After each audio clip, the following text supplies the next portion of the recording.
Let's see who up in here. Who up in here?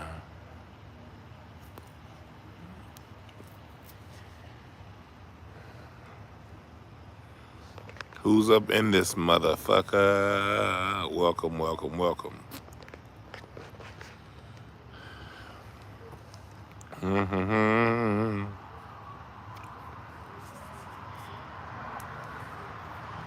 Who's up in here?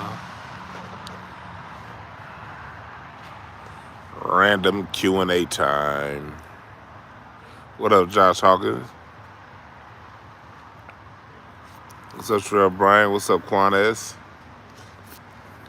Kyrie Irving won. That nigga's about to start playing home games this week. What's up, Moses?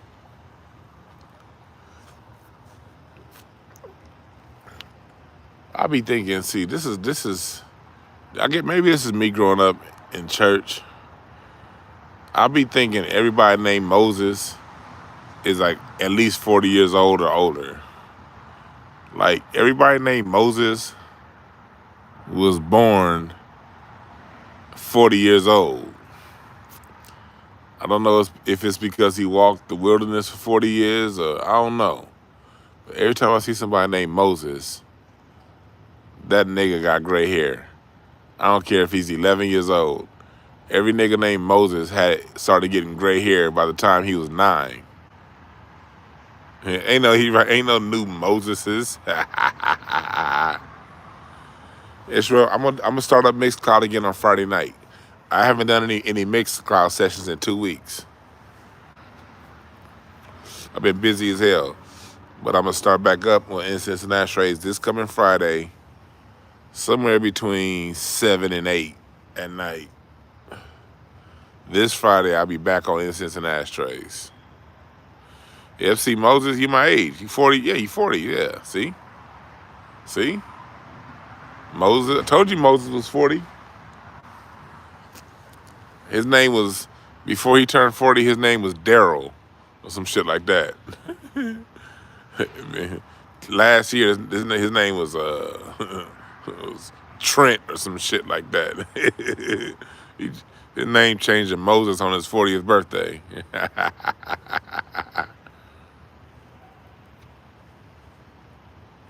Hey, Larry, I started to go live with you. I was about to do a show. I was on the phone with Larry. I got off the phone. I was about to do a show.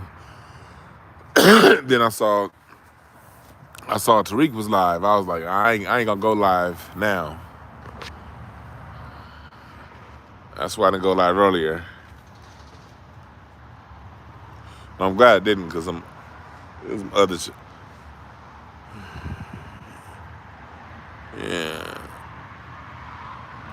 Yeah, between 7 and 8 Pacific time, I'm gonna do Incense and Ashtrays on Friday night. We're gonna get all the way back into it. The last 2 weeks, I haven't been posting much as far as video content. I've been low key taking a break. I be needing them breaks.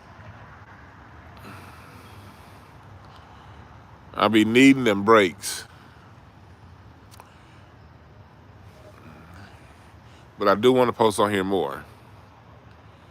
What's up by the time? But Moses said he used to play Atari. Hey, Moses probably still got an Atari.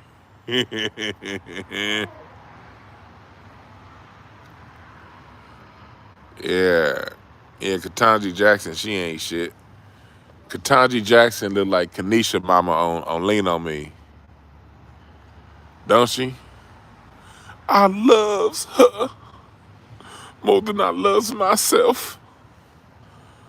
I'm gonna do a full breakdown of her shit because I've been screenshotting different tweets I've been seeing and doing doing research, just verifying what I see is what people been saying is right. I'm gonna do a whole show breaking down Kanisha Mama. Every time I see Ketanji Jackson, that song be playing in my mind from Lean on Me. 'Cause time don't wait on nothing. Remember that scene on Lean on Me? When Mr. Clark went to go help Kanisha Mama out?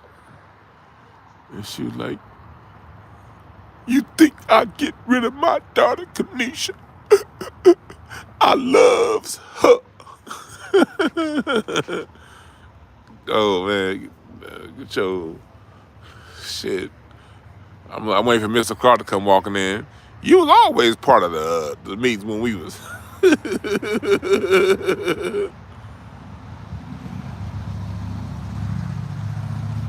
Hey, Larry, I'm not going to stop singing and you can't stop me. How about that? Yeah. Hey, look. Y'all see Larry got hair like Big Red on the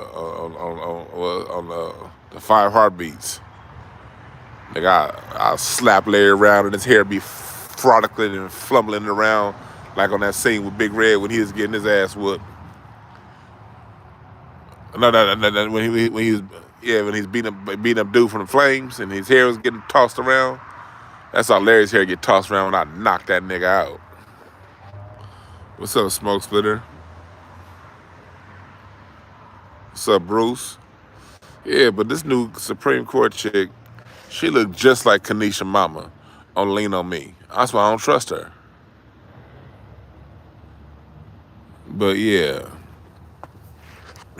But Kyrie won.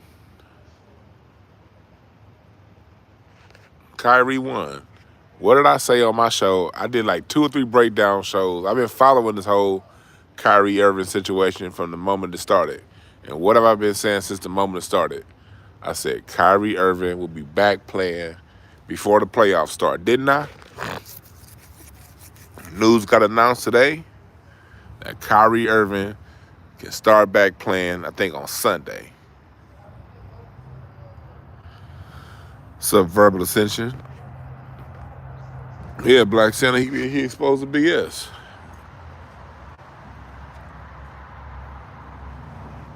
Kyrie Irving gonna play in the playoffs. What's up, Amara? What's going on? What up, dog? Everything good? Everything's good, man. Shit. Have a good one, man. I appreciate that, Quan. For that post. I'm reworking my breakthrough website. Be patient, everybody that's on Patreon. Be patient. All the shit's coming. Like, a lot of content's on your way. I have a marketing guy. I hired a marketing person to help me. I appreciate the Cash App, Mark Miles. Reword my website and get it re-cracking again. Once I get that cracking again, I'm starting webinars back up. Man, Stephen A. Smith is a bitch. Still there? Hold on. There we go. I want to salute Cynthia Wino. Thank you for the Cash App. I looked at it. I appreciate the Cash App. If you're watching, I didn't get to say thank you the last time we was on live. So I'm saying thank you if you're watching now. Yeah, I appreciate that, Mark. Hey, Quan. Larry ain't doing shit. Nah. Larry will fight Stephen A. Smith. Because Stephen A. Smith is an easy win. So Larry will probably fight Stephen A. Smith. You just can't sock. You just got to make sure you don't sock Stephen A. Smith in the forehead. That nigga Stephen A. Smith's forehead look like it could take an anvil to the top. Like you could drop one of those Wile E. Coyote Acme anvils on Stephen A. Smith's forehead, and all his Jeffrey Osborne ass is gonna do is say, "Can you woo woo woo?" And he gonna keep walking. You gotta like punch Stephen A. Smith in the stomach or something. Like you gotta karate chop that nigga to the neck. Because if you punch that nigga on his forehead, you're going to break your knuckles, nigga. You better watch out. Our Cash App is DwannBrown. $ DwannBrown. DWANN Brown. Yeah. Stephen A. Smith, headbutt your ass like on that old. Remember that old, for people of my age, what was that, a Neo Geo? No, that was what was that grand system that had Bonk's Adventure? Was it TurboGrafx 16? For those of us, if you was like back in like 1990, like it came out like right after the Nintendo, the TurboGrafx 16, they had a game called Bonk's Adventure. And in Bonk's Adventure, dude used to run around and headbutt motherfuckers. Stephen A. Smith probably won the first and only Bonk's Adventure championship tournament with his own forehead. That nigga Stephen A. Smith, you know, he got a hair, his hairline kind of a little Maurice White-ish, Earth and Fire. That he got that Maurice White.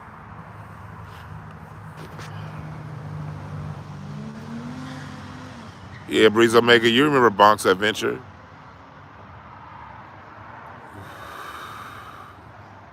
You remember Bonk's Adventure? That's Stephen A. Smith. But look at how Kyrie made these niggas look. It was just last Sunday. I was watching it. Was it Sunday or the week before last? When during the game, Michael Wilbon was like, Kyrie Irving just needs to get the shot. He just needs to get the shot. A week later, nigga, the only shots this nigga's getting is 3-pointers and mid-range jumpers, nigga. Yo, crescent movement. Yeah.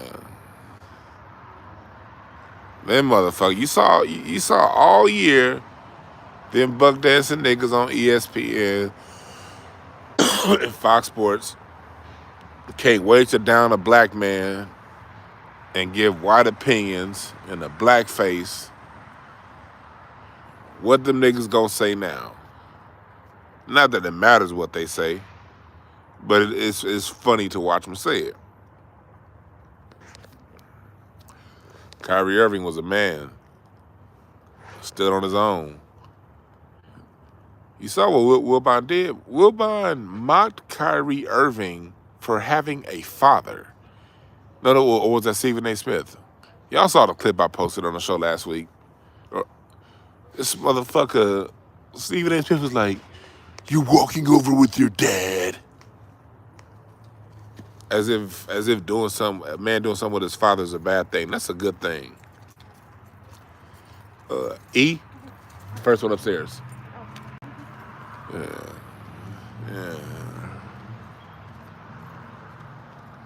Stay Fly said, who knew the cure for corona was a war and an election year?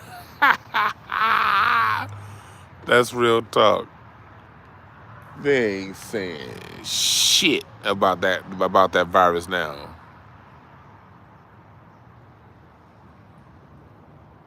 That's right, Shar. Yep.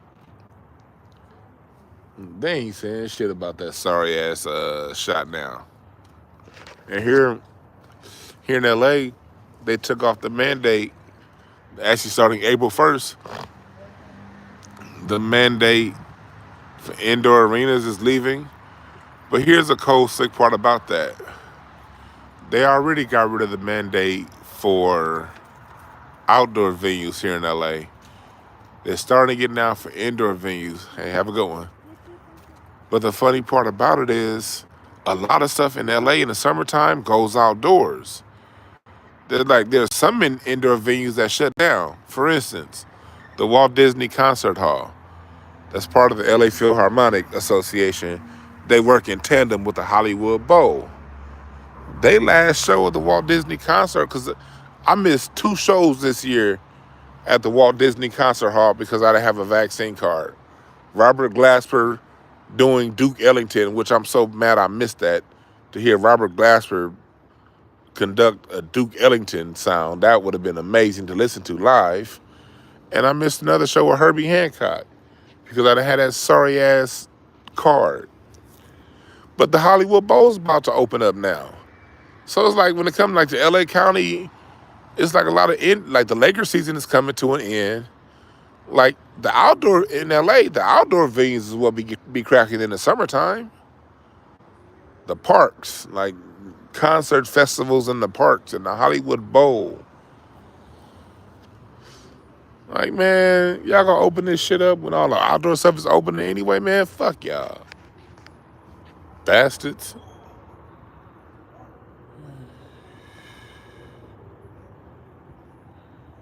Fuck y'all. The next mixed card is gonna be on Friday. I'm doing my incense and ashtrays on Friday. I'm doing it on Friday.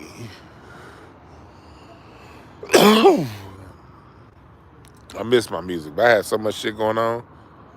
Is the Taste of Soul coming back? I hope the Taste of Soul comes back.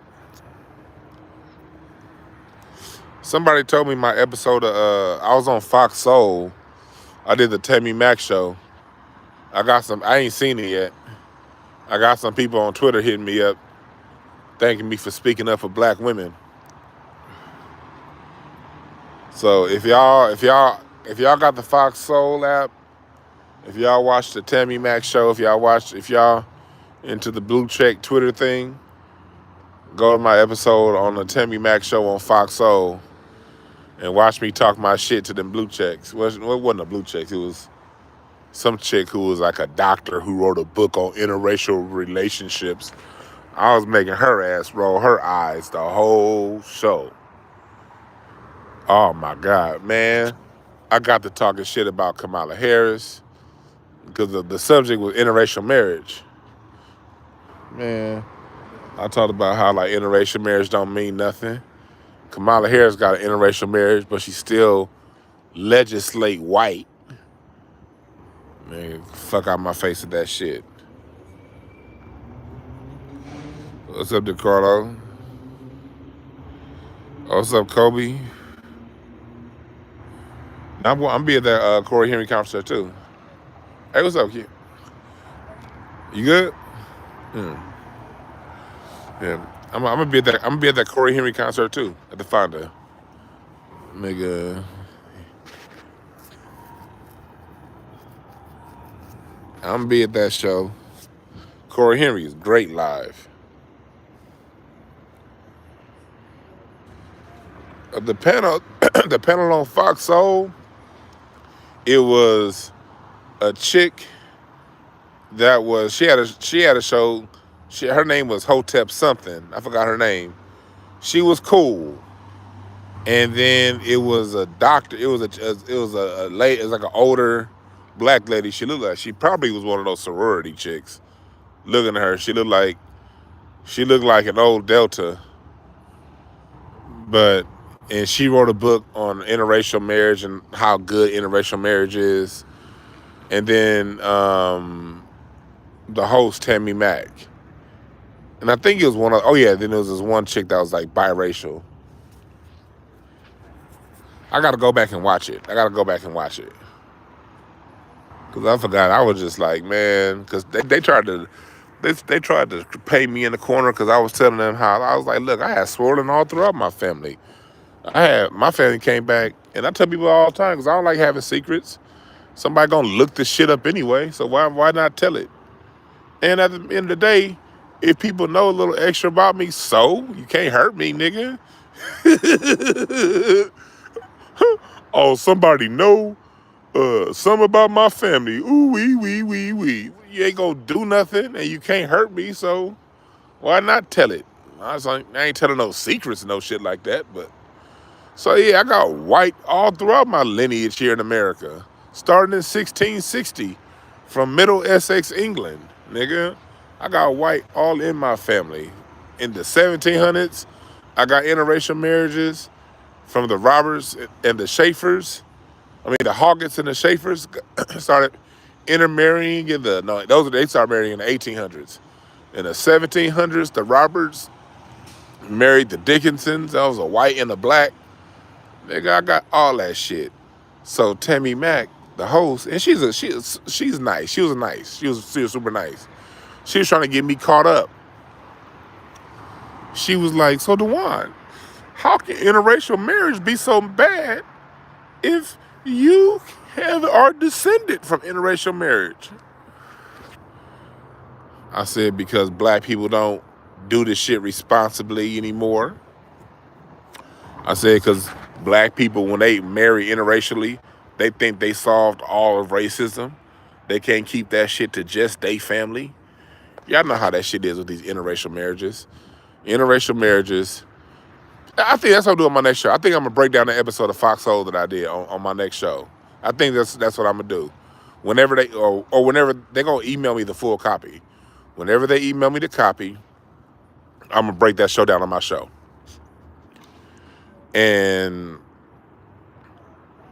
But they tried to like pin me into a corner because of that. But I was like, y'all know how it is when people who marry interracially, they thinking that they can speak for black people now because they found a white wife or a white husband. You can't speak for me, motherfucker. You can only speak for yourself, nigga.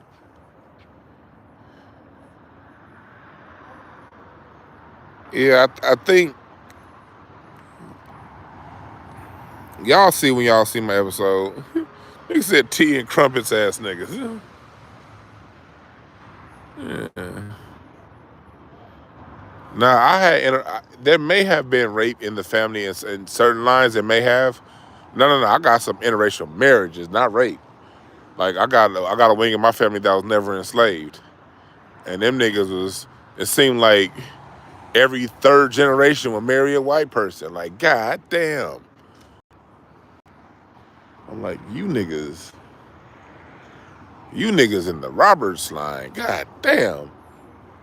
Because on the history, you'll see, okay, this person was already here, and they married somebody that just came to the Virginia colony in 1720. So, but I could be wrong because there were a lot of black Brits that also moved here in the 16 and 1700s. So I'm assuming when they married people who moved out here fresh from Britain that they were white. But according to Dr. Clyde Winters, and according to some stuff I've been reading just in the last 6 months, I haven't been talking about it on this show yet because I don't like talking to y'all. I don't like talking to y'all until I know what the fuck I'm talking about. Some shit, when you read it, like you kind of understand what the person is saying, but you don't really know what the fuck you talking about when it comes to teaching it. So I ain't been teaching this shit because I don't know it well enough to talk about it. But there were a lot of black Brits coming here in the 1600s, especially in the Massachusetts, So I'm assuming that my family that came out here from England was white. They could have been black. I don't know.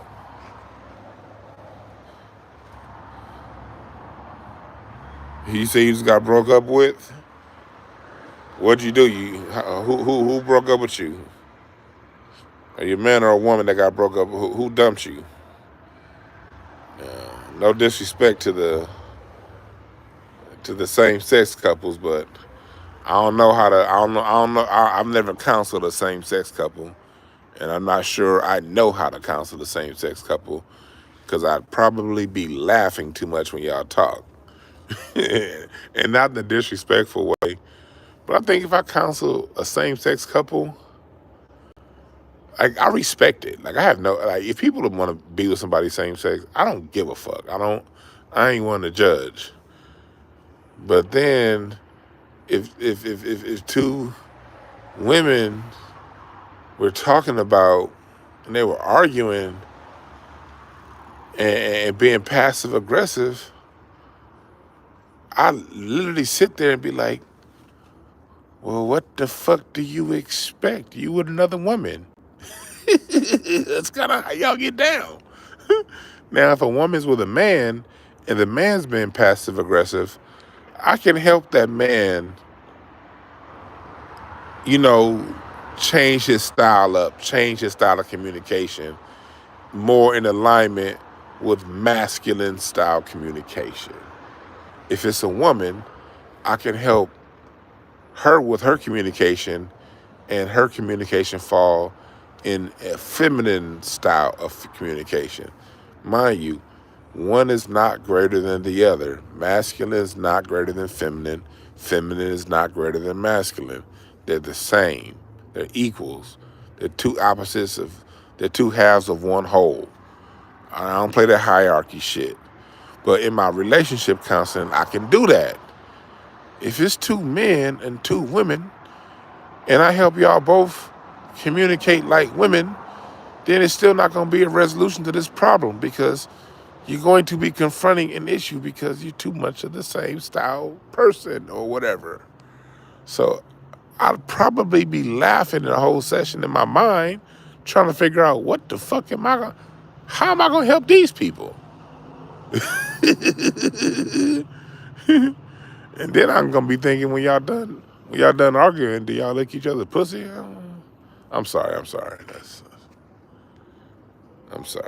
That's just, I'm a comedian too, like, so, you know, I don't ever expose my client's business.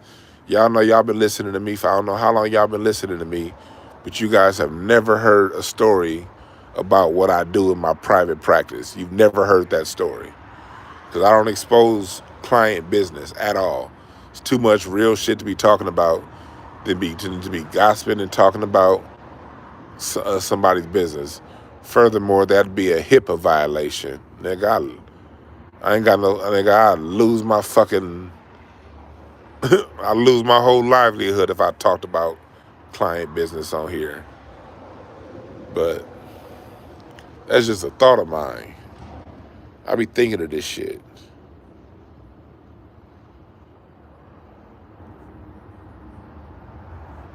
Like, you say you take the blame for it? You say every lesbian, you got a story getting into a fist fight with their girl. And that's why I be thinking, like if I heard that story in counseling, I couldn't, like, I'm married and I'm respectful, but I'm still a man. I have thoughts. So, like, if two lesbians came to my counseling, I'd be thinking, like, man, was y'all titties flopping all over the place or some shit? Like, goddamn. Can y'all, I'd be thinking some man shit. Like, nah. And no disrespect to the dudes, but if it's two gay men and that need help, I do reserve the right to refuse service. Nah, because and I probably will reserve, like, if I had two gay dudes coming, I probably would refuse service, not because I'm against gay couples. I'm not against that at all. But there are other counselors out there that are more qualified. There are counselors that advertise, that specialize in gay couples. I'd want to send you to where you gonna get the most amount of help. Because if I hear two dudes, I hear two dudes arguing about leaving the toilet seat up. Like, hold on. Shouldn't both of you niggas want the toilet seat up? And then one of them be like, well, when I use the bathroom, it comes out pretty fast, and I need it down. And he said some shit like that. My first thought would be like, goddamn, this nigga's asshole blown out. That shit got the circumference of a soda can. It's been blown out. And I started laughing, nigga.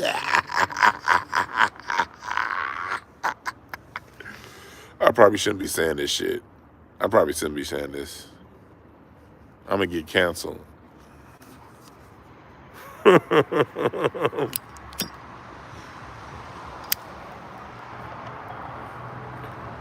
But I'd actually try it. If I had a gay couple come to counseling, I'd actually try it first. I've never counseled a gay couple, but I'd do it. I would do it once. I would do it and to see if I could do it. And if about a month in or however long in I realize I ain't going nowhere, I'll be honest with them, like, I don't know if this is gonna work because I don't know if I can help you guys. I would not do it. I would try it before I turned it down. I would try it. I would try it. I would try it. I would try it. I'm be laughing too hard though. Like, I'm like, imagine counseling a gay couple, like two gay dudes, and one of the dudes is complaining that the house always smell like dookie.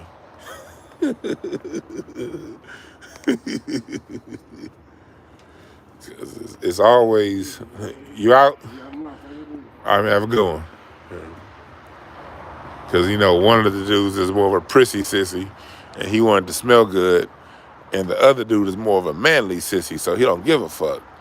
And you the counselor, and the prissy sissy come to you like, David is, every time I come home, the house smells like feces. And I'd be like, in my head, I'd be thinking, what y'all dookie dicking each other? What the fuck you expect? And the other one's like, yeah. I don't know if I could. If that, see, if that ever happened in counseling, I don't know what the fuck I'd do.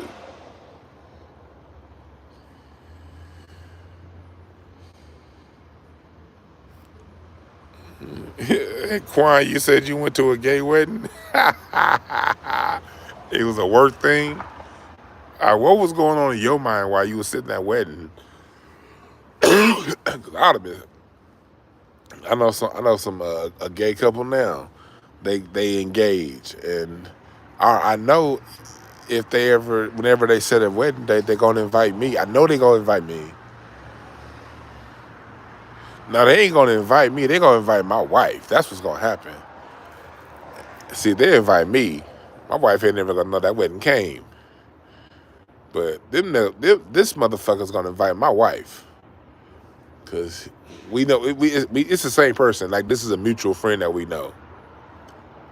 Like, man, they invite my wife, then I'm gonna have to go. Like, shit. I'm gonna be sitting in that wedding like Bart Simpson in church.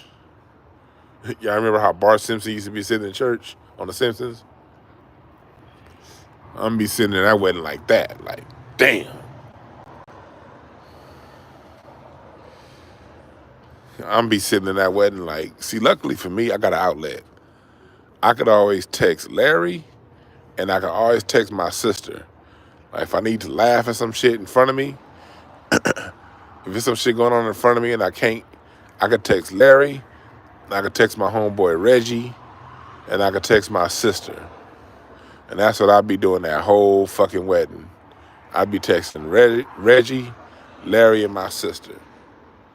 And I'd be texting them all the jokes that I want to say, but I can't say them on Twitter because these motherfuckers follow me on Twitter. And they gonna know I'm talking about them.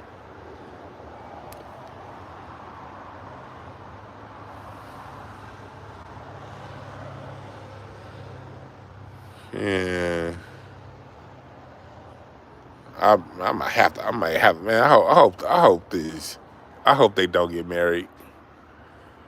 I hope they don't get married. I ain't trying to go to no. I ain't trying to go, man. I don't like going to weddings anyway. I gotta really like you to go to your wedding. I gotta really like you to go to your wedding. I don't give a fuck about weddings. I don't be going to weddings or funerals like that. I had a homeboy died a few years ago. I wanted to go to his funeral. I just couldn't. I don't like funerals.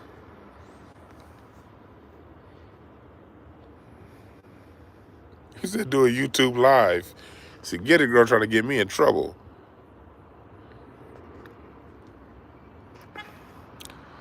Nah, I'm not in the cave. I'm in your mama's sex dungeon. She didn't tell you about this spot? Your mama got this sex dungeon that she called real niggas like me to when she want to have a little bit of fun. It got swings in it. I'm in that sex dungeon with your mom. That's why. For those of you who want to know, for anybody asking where I am, whoever it is asking, wondering where I am, whoever it is, I'm in your mama's sex dungeon. It's a little drafty down here. Got all kind of leathers and whips and chains and shit. That's where I am. Your mama, the sex dungeon, she is somewhere out in the valley. It's in, yeah, we in the valley somewhere, you know. That's where it's at. Over here somewhere off like Topanga and Roscoe, Canoga Park. Your mama rented out a dungeon in Canoga Park with stretching machines in it, swings. This shit kind of looked like Uncle Elroy's room on next Friday.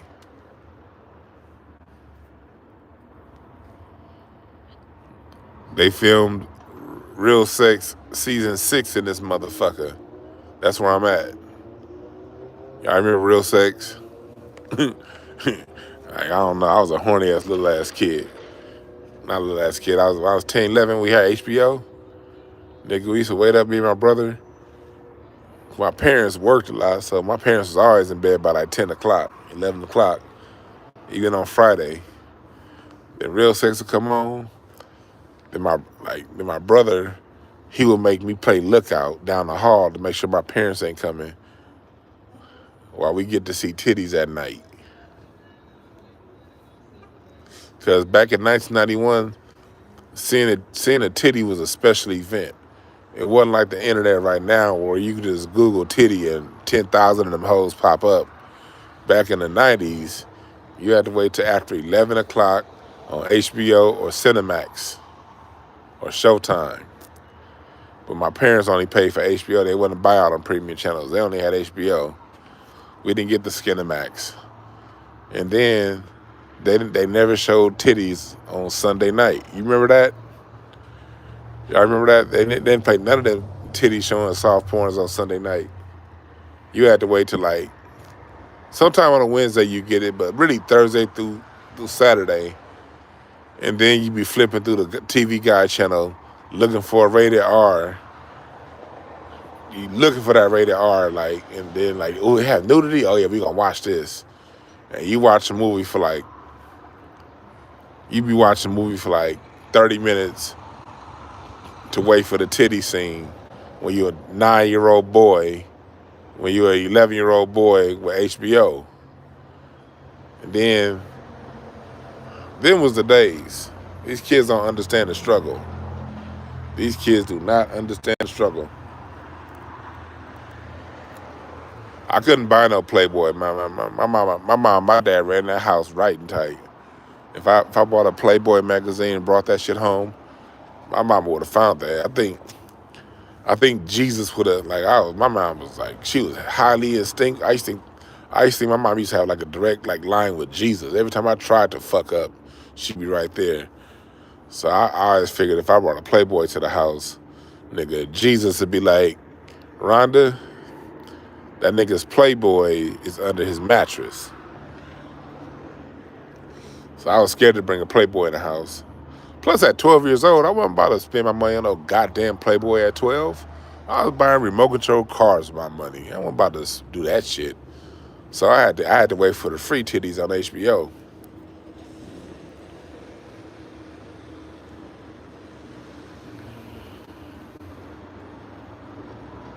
I appreciate that iron oxide. I ain't even been looking at what y'all saying. What's up, Bug Shelton? Hey, if y'all live in LA, come to Craig Facts Live on April 9th. Use my name, Dwan, in the promo code. Spell my name right though, goddammit. DWANN. Come to Craig Facts Live. We're gonna be talking shit. April 9th. That's a Saturday, 2 shows, nigga. See, now we didn't have a Playboy channel, Rob Trimble. That shit was expensive.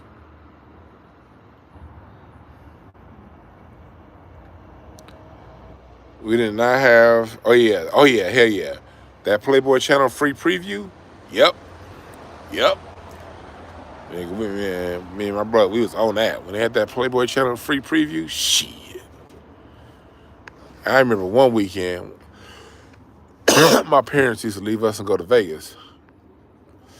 Cause I would be like 10, but my brother was like 16, and my sister was like 15, and we were all hella responsible. My brother was the most responsible nigga you'd ever want to meet when he was 16. I used to always get in trouble for not taking out the trash can. My brother did all his chores, like on time and shit. And my sister too. And but one of them weekends, my parents went to Vegas on the same weekend they had the Playboy free weekend. But my sister was in the house, and so she wasn't about to let me just keep watching it, but I still got to watch it more than if my parents was there.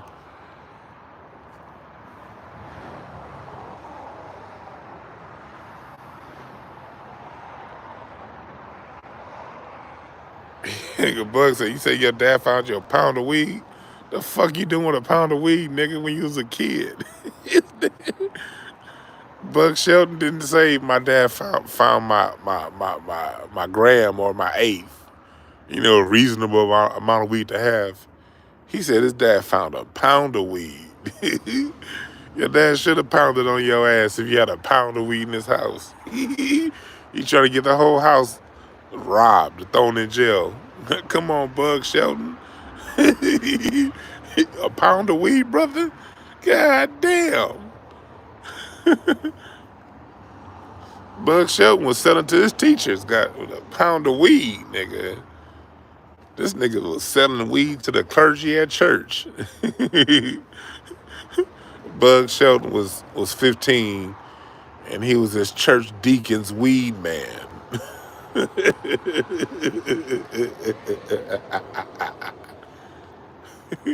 This nigga Bug was selling weed to the first lady of the church. Come on, Bug, you was selling weed to the first lady of the church, pastor's wife.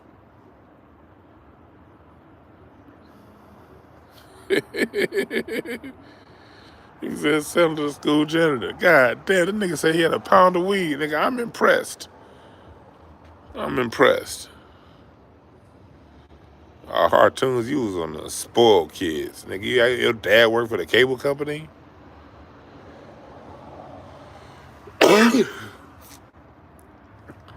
Yep. That used to be something special. Like, one reason why I used to love when I was a kid, I used to love watching Trading Places for them three scenes. And if you're a boy that grew up in the 80s, you know the three scenes. The dancing scene with them two itty bitty titty chicks. And then the other scene when she's like, I've been waiting for you, Billy Ray.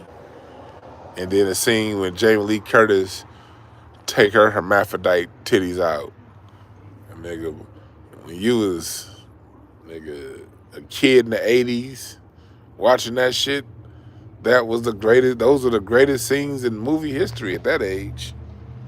Hell yeah, you rewind that.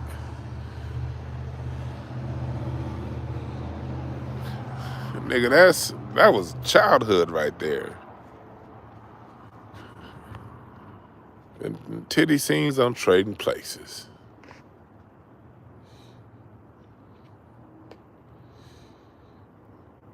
Oh yeah, the West Church scene on the Golden Child? Yep. And HBO used to have these terrible ass movies.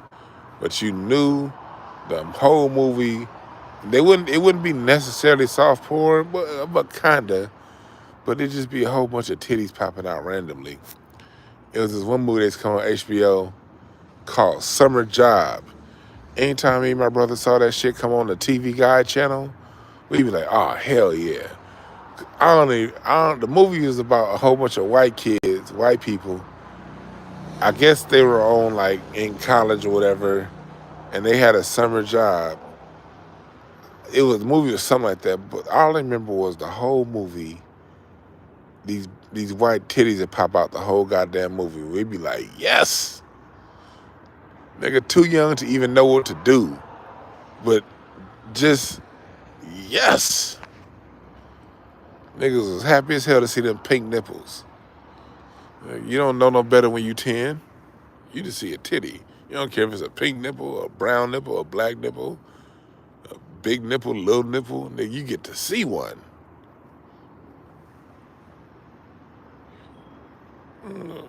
Private school, I remember that. Oh yeah, police academy.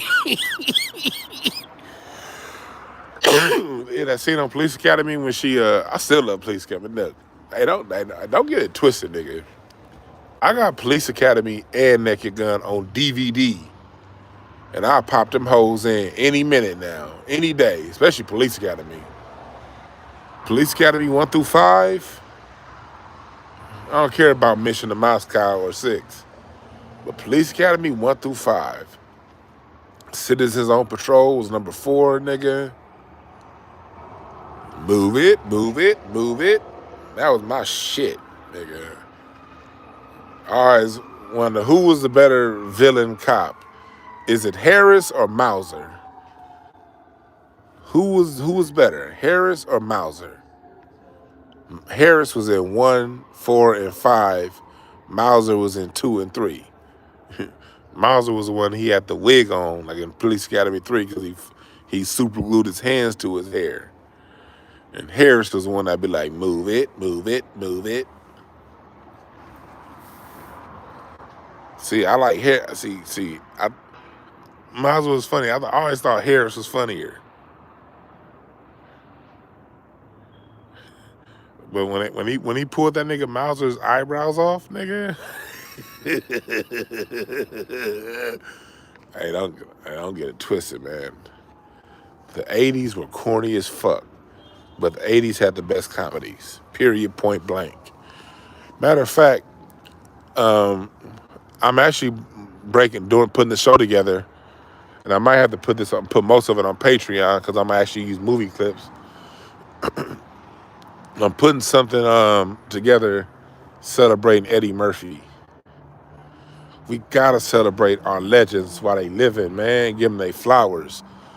Like I did that show back in December, giving Ice Cube his flowers.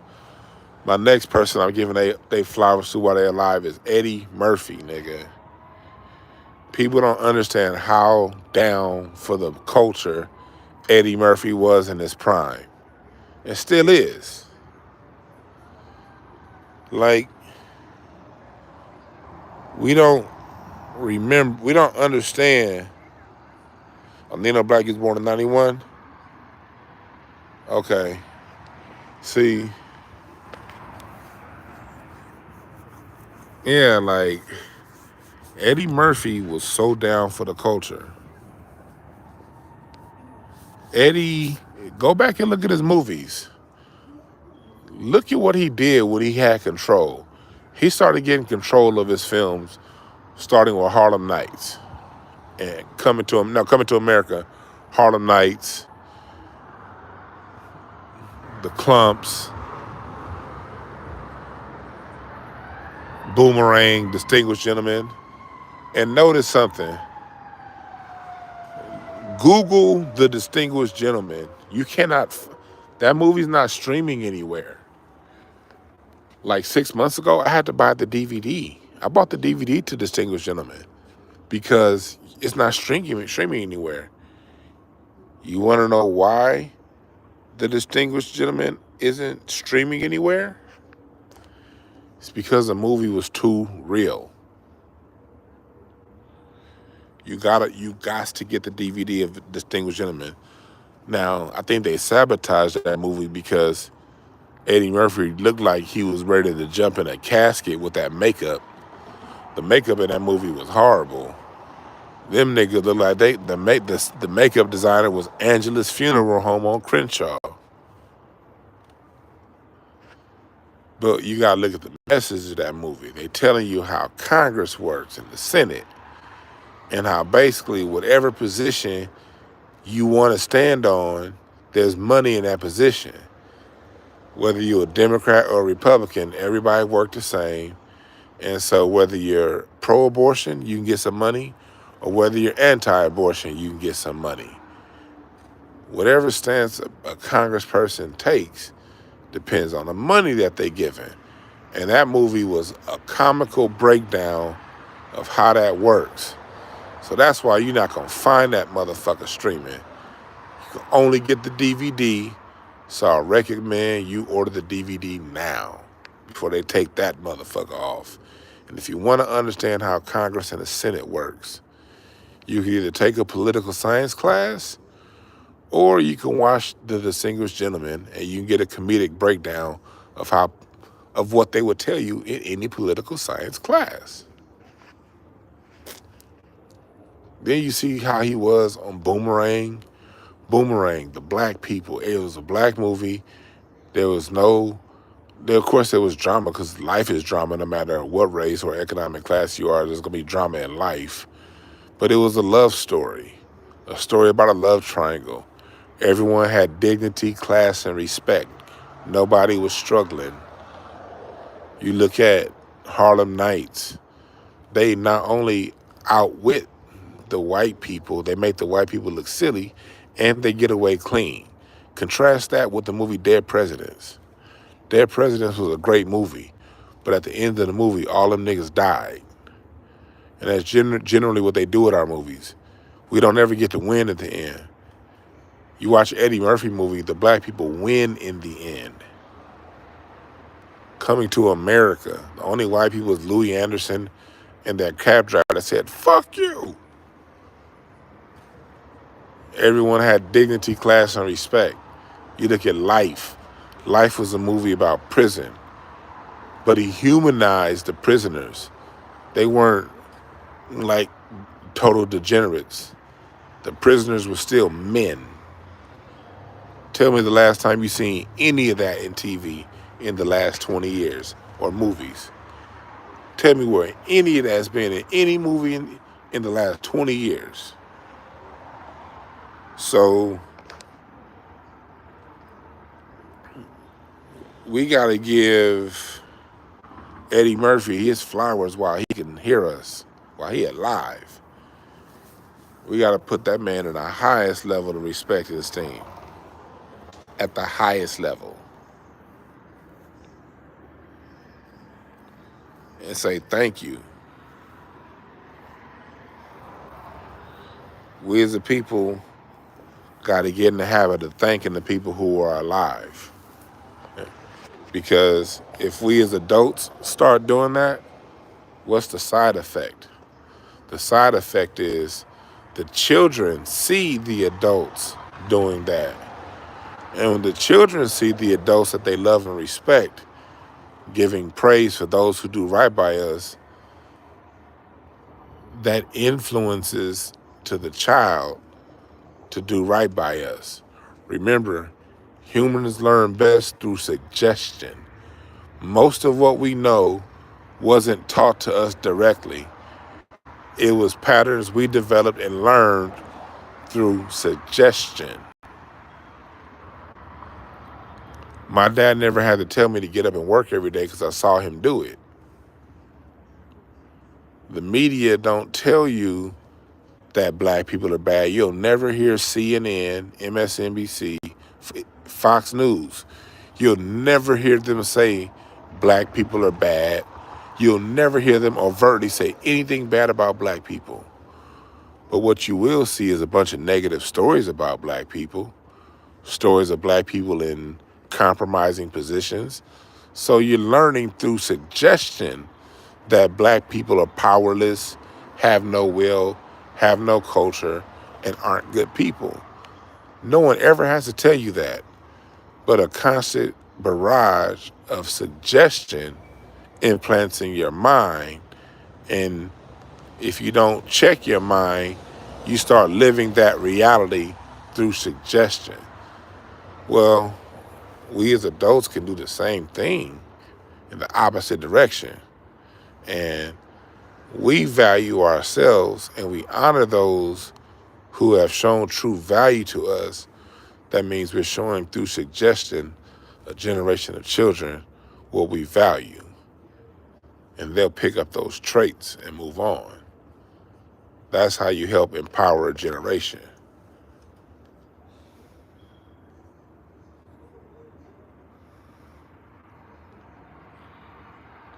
Because what we do right now as a people, what we tend to do with people like Eddie Murphy, or we did this with Michael Jackson when he was alive, and let's not perpetrate. When Michael Jackson was alive, he was an easy punchline for black people. Michael Jackson was a super easy punchline for black people in 2008. And every day before June 29, 2009, Michael Jackson was an easy punchline. We have a habit of, the minute the media say something, a black person did something that was something we don't like, or we start just kind of shitting on them. Or if a black person don't have a recent good movie or a recent good song, we start shitting on them. Whatever happened to such and such? Man, he done fell off. Motherfucker gave you classics, and all you want to do is talk about how they fell off. That's a punk ass behavior. We need to stop that shit now. What time is it? Time it is? As of now, that behavior no longer happens. All right, Breeze, have a good one. That's real right. That's real shit, Quan. Doing his bidding is too much in our community. Hey, Eastwood Moore, you made a good point. I was gonna talk about that. Because The Toy was a damaging movie. For those of you who don't know, The Toy was a movie by Richard Pryor that came out in the early 80s. That was one of my favorite movies as a kid. That came out in the early 80s. That was one of my favorite movies as a kid. To this day, me and my sister can quote every word from that movie, The Toy. We can quote that movie. Me and my sister can quote The Toy from Richard Pryor, word for word. Now, the Fräulein's got my clothes. What you word gave a new meaning to the word bad. Nigga, that was my movie when I was a kid. But look at The Toy and what it did to Richard Pryor. I'm gonna tell y'all the truth. And as a comedian, if I say this in front of a lot of comedians, they'll look at me like, what? Because I'm 40 years old. I didn't start taking Richard Pryor serious until I got in my 20s. I never knew Richard Pryor. I would hear his, I saw Live on the Sunset Strip in my teen years, yada, yada, yada. But my first impression of Richard Pryor was The Toy. The Toy, looking back, they made that great man be basically a slave to a white child. And what did I take? Again, through the power of suggestion. Through the power of suggestion, that movie suggested to me that that grown black man was less than a white boy. The movie never said that overtly, but the boy basically treated that grown black man like a toy. And the whole movie, even the acting out, some scenes in the movie, nigga, will this fucking car turn? God damn it, with them bright ass lights in my eye? Shit. Sorry about that. I hate these slow driving bastards. Anyway, as a kid, it's being suggested to me that this nigga's a toy. And I sort of viewed Richard Pryor that way my whole childhood. My whole childhood, I viewed Richard Pryor as just some goofy, silly nigga. And then I watched Superman. What do I see? Richard Pryor jumping in Superman's arms. When I see See No Evil, Hear No Evil, Woman in Red, I don't name the movie. Richard Pryor was in the 80s. I was born in 81, so I saw the shit that what was that? Brewster's Millions. Richard Pryor, they always had him looking like a fucking goofball. So I never took anything Richard Pryor said serious, because me born in 1981, I only see this man for the first, I don't know how many years of my life, I only see him as a goofball. The first time I saw Richard Pryor as serious was in Harlem Nights. Thank you, Eddie Murphy. That was the first time Richard Pryor looked dignified on camera to me as a child. It was in Harlem Nights. Outside of Harlem Nights, Richard Pryor was a buffoon. So his words in his stand-up comedy had no effect on me because subconsciously, I'm looking at a buffoon talk. So when I saw Live on the Sunset Strip, finally as a teenager, to me, it's like I'm laughing at the jokes. And this to show you how strong that subconscious programming can work. I'm laughing at the jokes, ha ha, he, but I'm not getting any of the jewels. Why am I not getting any of the jewels? Because I see this man as a fucking buffoon. This is the toy. I'm not gonna get subconsciously. I'm not gonna pick up any jewels from the toy. And that show you how fast things can change. Like adults, this is a message to all the adults in the room. 10 years is a big difference. 10 years is a whole new paradigm. If you were born in 71, your introduction to Richard Pryor may be of a more serious tone. But if you're born in 81, your introduction to Richard Pryor is the fucking toy. So it changes your whole perception of the man. That's why sometimes I be having to catch myself when I talk to some of y'all in the chat room. Y'all notice I don't be going as hard as I used to go anymore. A lesson I learned was to be more patient. Because although some of y'all adults, like Nino Black said he was born in 91. Like, you born in 91, nigga. You was socially, all the movies was on some fuckboy shit.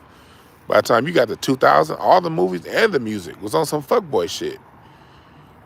Nigga born in 91, he didn't have the substance. Like, the substance was totally gone by 2000. The year 2000 just brought in this 100% bullshit in both the movie industry and the music industry. Just nothing. The TV shows, nothing.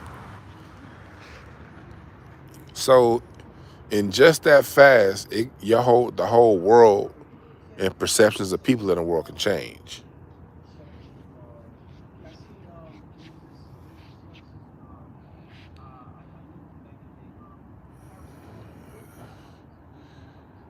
Yeah, the kids looking at Kevin Hart like that. Hell yeah, the kids looking at Kevin Hart like that now. So, if at some point Kevin Hart wants to change and start dropping jewels, me as a man, I can look at Kevin Hart if he starts dropping jewels and pick them up. But people who grew up on him as that buffoon character, if he starts to drop jewels as he gets into his 50s and 60s, they're not going to really take him as jewels because, hey, that's that funny guy who always says he's a bitch. That's why you got to watch how you do your shit out here.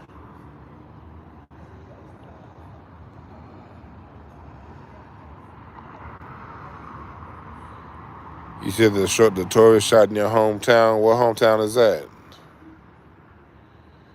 He right, black comedians went hard on Whitney Houston. When you go back to look at the shit in the 90s was full of coon ass. Like, looking back, it was funny. But when you look back at In Living Color, the shit, I was 10 watching In Living Color. So that shit was funny. But looking back, In Living Color was on some coon shit, boy. And Chappelle wasn't. Looking back, Chappelle still had a message. In Living Color used to talk the worst about dark skin. I'm not criticizing it. It's just to show you time changes. Generations change every 10 years, but remember this. In America, culture shifts every 20 to 25 years. Every 20 to 25 years, there's a new set of cultural norms. We're going into what they're doing right now with the whole trans thing and LGBTQ thing. They've been working on this since 2012 to change the culture into accepting basically no recognition of the sexes, and they're really pushing towards that. Before 2012, that shit wasn't even a concept. But back in the 90s, like, the consciousness that we on right now wasn't a concept. There was somewhat of a consciousness coming up because of the hip hop movement, X-Clan, KRS-One. You had that, Ice Cube, Public Enemy. You had that level of, it was like a dichotomy as you get into the late 80s, early 90s. You had the Public Enemy, Ice Cube, X-Clan, KRS-One, knowledge, hip hop going on. You had Arsenio bringing people like Farrakhan on. You had Khalid Muhammad down with Ice Cube. You had, a lot of consciousness being talked. But on the other end, you had straight up buffoon comedy. Everything was talking, they would talk the worst about black women, like jokes on black women. Black women were just a major object of early 90s comedy. The Shanae characters on Martin, the Wanda on A Living Color. In Living Color they would talk shit about all kind of just like themes, just shitting on niggas. And that was hella funny. So it was a weird, like, trying to FaceTime. There was like a weird dichotomy going on, you know what I mean? It was like on one end, there's a consciousness in the movies and the music. And on the other end, the funniest joke was on other black people. The worst thing you can say about black people and black culture. The funniest jokes in the 90s was, and Chappelle Show highlighted this, the funniest jokes in the 90s was, black people do this, white people do that. Like, if you go back and watch the Def Comedy Jam, the Comic View, the biggest joke was basically, white people have good credit, black people have bad credit. White people have good fun weekends, black people just have a day off. And if that's the joke in 1993, you're going to bring the house down. Black people are always late. Since we always late to something. Shit, I had my cousin, shit, they got to their funeral. The funeral was supposed to start at 10 o'clock. Hey, they late ass came walking in at 7:53 because black people ain't never on time. Nigga, if you wrote that joke in 1992, you would be the funniest comedian in America. It's a lot of it was a funny movement in the early 90s. But for me, as someone who teaches, for me, I grew up in that. And I be having to remember that niggas born in 1991, there's no way they fucking know that because they weren't there. The same way I don't know what was going on in 71. So it's like, when you talking to people, you got to remember that everyone else has their own experience down to the time that they lived on this earth. Because I know what was going on, but I have no clue what was going on in New Orleans in 1991. So I'd be a fool to act like I was an expert on some shit like that. So, like, as a people, I guess what I'm trying to say is, you got to have an understanding. You got to have a certain level of understanding and respect for other people's experiences. And at the same time, you can't always expect people to know your experience. My biggest issue be like in the comments section, it be niggas trying to get me to see it their way. Let me tell you something. I don't give a fuck how you see it, nigga. All I do is speak from my experience, and I can learn from someone else if we trying to have a cool exchange of ideas in a conversation. But if you one of them motherfuckers that's want to just demand people see it your way, you gonna be angry the rest of your fucking life. You're gonna be angry the rest of your fucking life if you're trying to always get people to see it your way. All you can do is put out your point of view, and people either gonna dig it or they not. or they're gonna be neutral. Those are the three things. They're gonna like it, dislike it, or be neutral. And you gotta be cool with all three outcomes.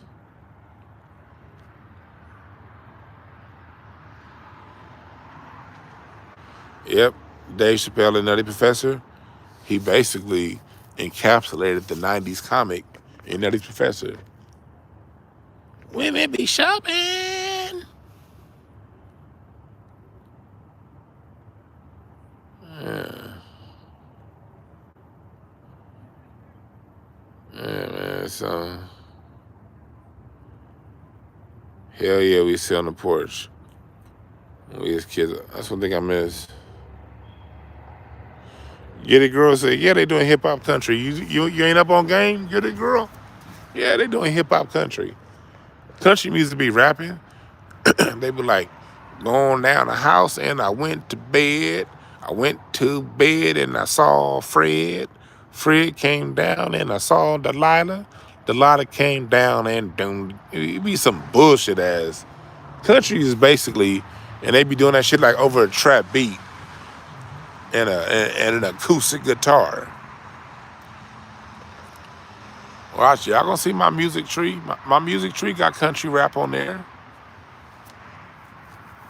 Country be rapping now. The whole world. Have y'all seen, like, do y'all know what's going on with Afro beats? Look, I'm gonna really shut a lot of these Africans down. And like I said, not the ones that are cool. Not the cats that ain't on the bullshit. But I'm gonna shut the ones that's on the bullshit down. Have y'all heard of a genre of music called Afro beats? Not Afrobeat. Afrobeat is a Fela Kuti, which is, Afrobeats is still the same thing, but it's just a newer version. Go look at some Afrobeats videos.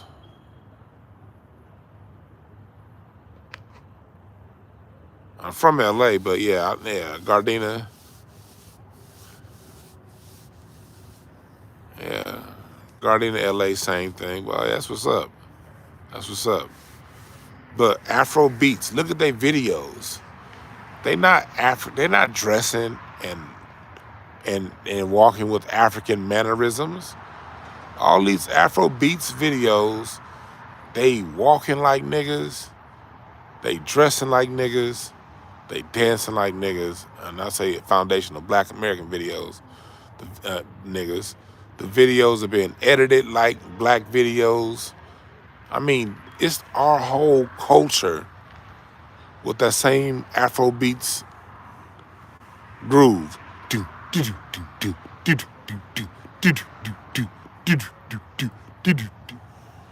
Y'all gonna hear my sound packs. I recorded a whole bunch of Afro beats loops in my soundtrack. But the funny thing about it is, Afro beats and Latin beats are the same thing for the most part. It's just the Latin beats are a little faster, and on the Afro beats, you may have a layer with another drum. On the Latin pop, it's gonna be the same beat but layered with a cowbell. But it's the same shit. But whether you're dealing with the Latin pop or the Afro beats, both of their music videos is foundational Black American culture.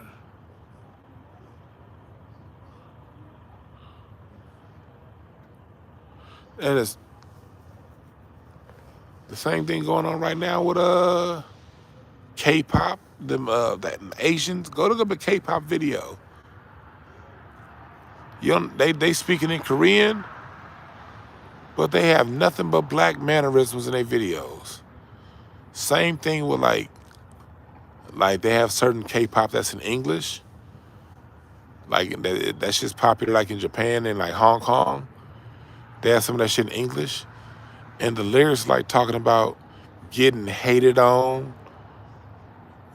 The same shit that they basically talking about, the same shit black music was talking about in 2007. Their lyrics are talking about now. Like, we don't even understand the effect we have on the world now. This ain't no ancient time shit. This is like 2022. The world don't even have their own culture anymore. Like, when you look at the popular music around the world, they're not playing their native music. Like back in the 90s, they would at least mix up their native music with our music. Now, shit, all they new shit is just us with no inflections of their native sound. It's just all us, other than like their little native beat. Do, do, do, do, do, do, do, do, do. That shit.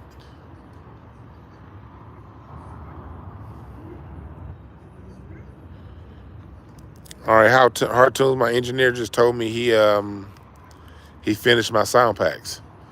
Anyway, my engineer just told me he finished my sound packs today. So hopefully I'll get them. Well, some of my stuff. Told you, email me info@incenseandashtrays.com. Hard Tunes, I got you. I'll give you a free sample, but then for the rest, yeah, cash at me. And I'll send them to you.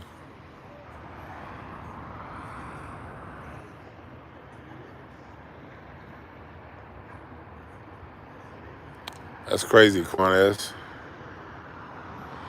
Yep, Rob Trimble. Reggaeton's the same drum pattern every tempo.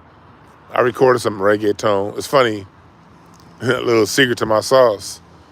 I recorded my drum packs when I did my Afro beats, some of my Afro beats drum packs. I just played the same groove 40 beats a minute faster, and it's a reggaeton drum pack now. Same music. Not too innovative, but it is a vibe. It is a groove.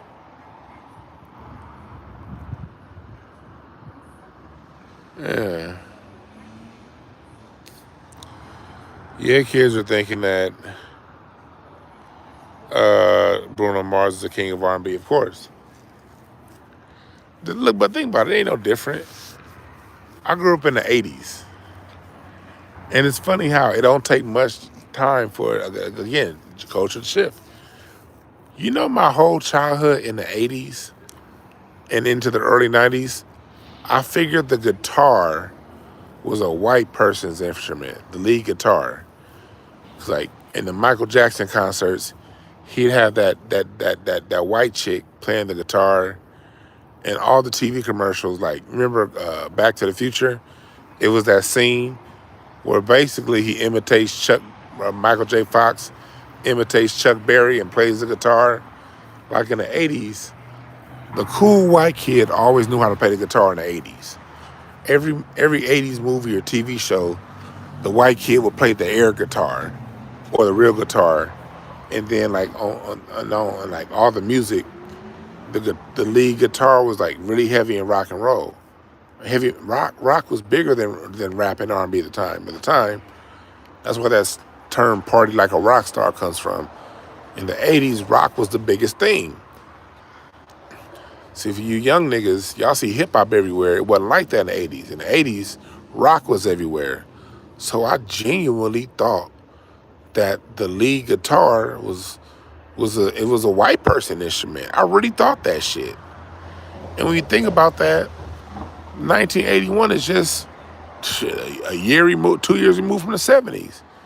In the 70s, there was so many great black lead guitarists, but I wasn't born in the 70s.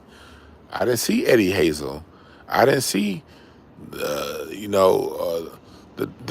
Al McKay from Earth and Fire. I didn't see that. The only people I saw playing the guitar was white people. So I assumed rock and roll and the guitar was white.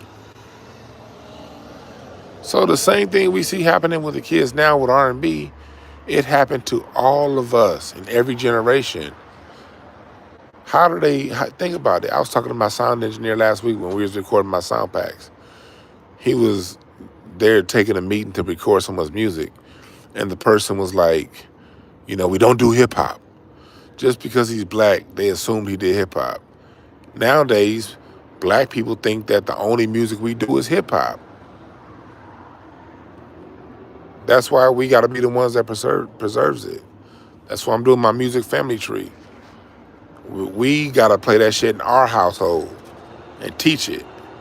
The way my daddy taught me, my mom. Well, my mom didn't listen to that much music. My dad taught me. That's the shit we gotta do. That's how we gonna preserve the sound. We gonna preserve the sound by teaching it in the household. And playing it too, not just teaching it, playing it. They gotta hear that shit. They gotta get that shit in their spirit.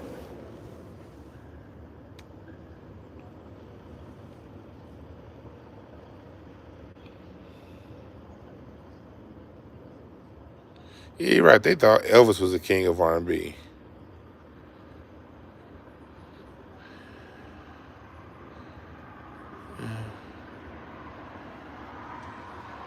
Yeah.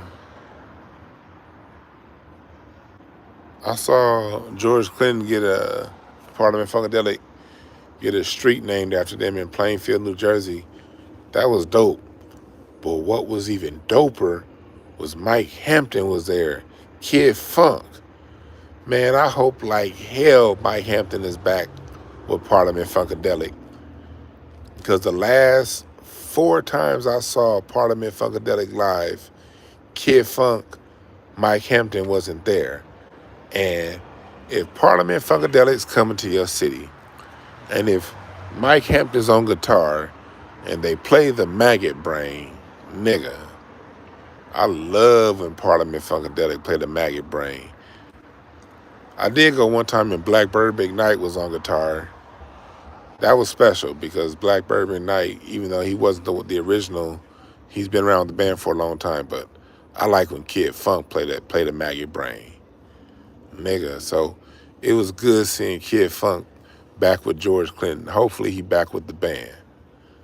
Because George Clinton's going to be out here in LA, I think it's August 29th. August 29th, I think. I'm going to be there. I'm going to that. George Clinton, 82 years old. Ain't no telling how long he going to be out here. So I go to see him every time I can.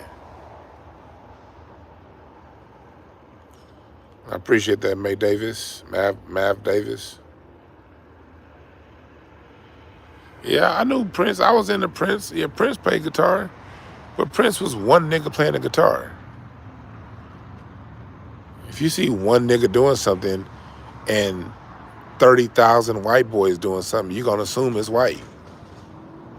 Prince was one black dude playing guitar.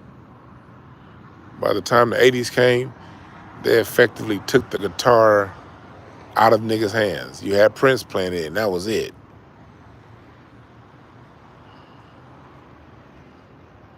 And Prince wasn't on TV commercials like that.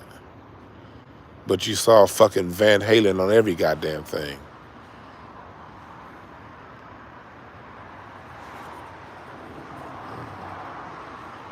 They didn't play Rick James music videos.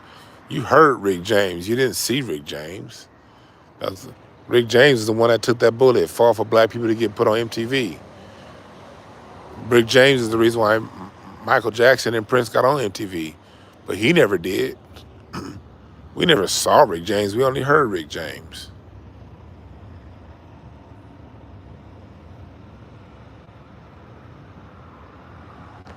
So when it came to black people, there was still certain black music that played the guitar, but there was no video back then. And plus, I don't know about y'all, but in LA, in South Central, cable wasn't available till 1990.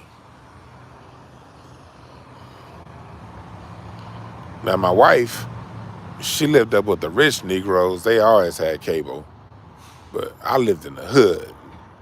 Continental cable didn't come to Crenshaw and what was that, 39th?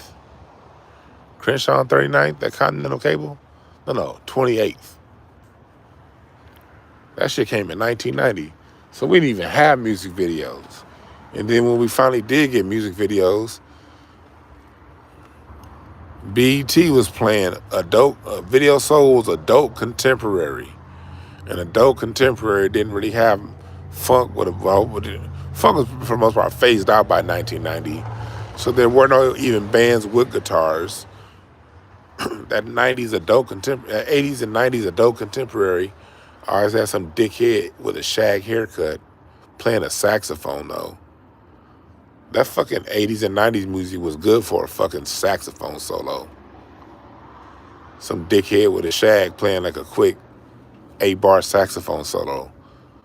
And then you had hip-hop. Hip-hop definitely ain't had no fucking guitars. And no goddamn guitars in a motherfucking Big Daddy Kane video, nigga. With no fucking guitars in a Public Enemy video, motherfucker. So you didn't see niggas holding guitars in the 80s and the 90s. So I really thought that was a white man's instrument.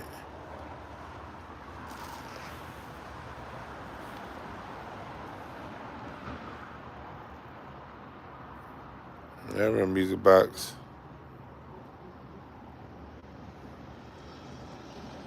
Yeah, see, I'm talking about y'all get a cable in the 90s. Yep, see?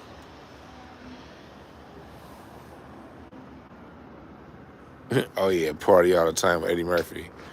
That used to be my shit when I was a kid. Yeah, Aerosmith was everywhere back then.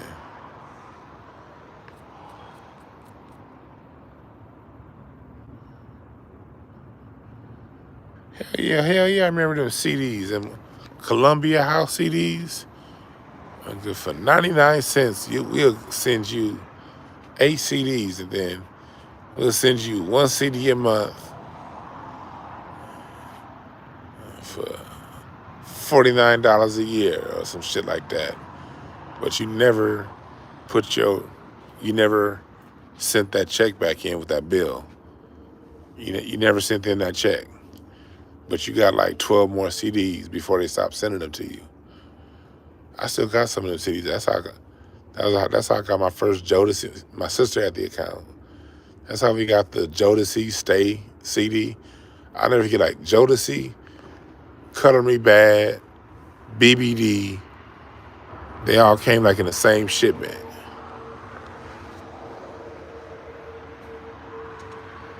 That was a shit.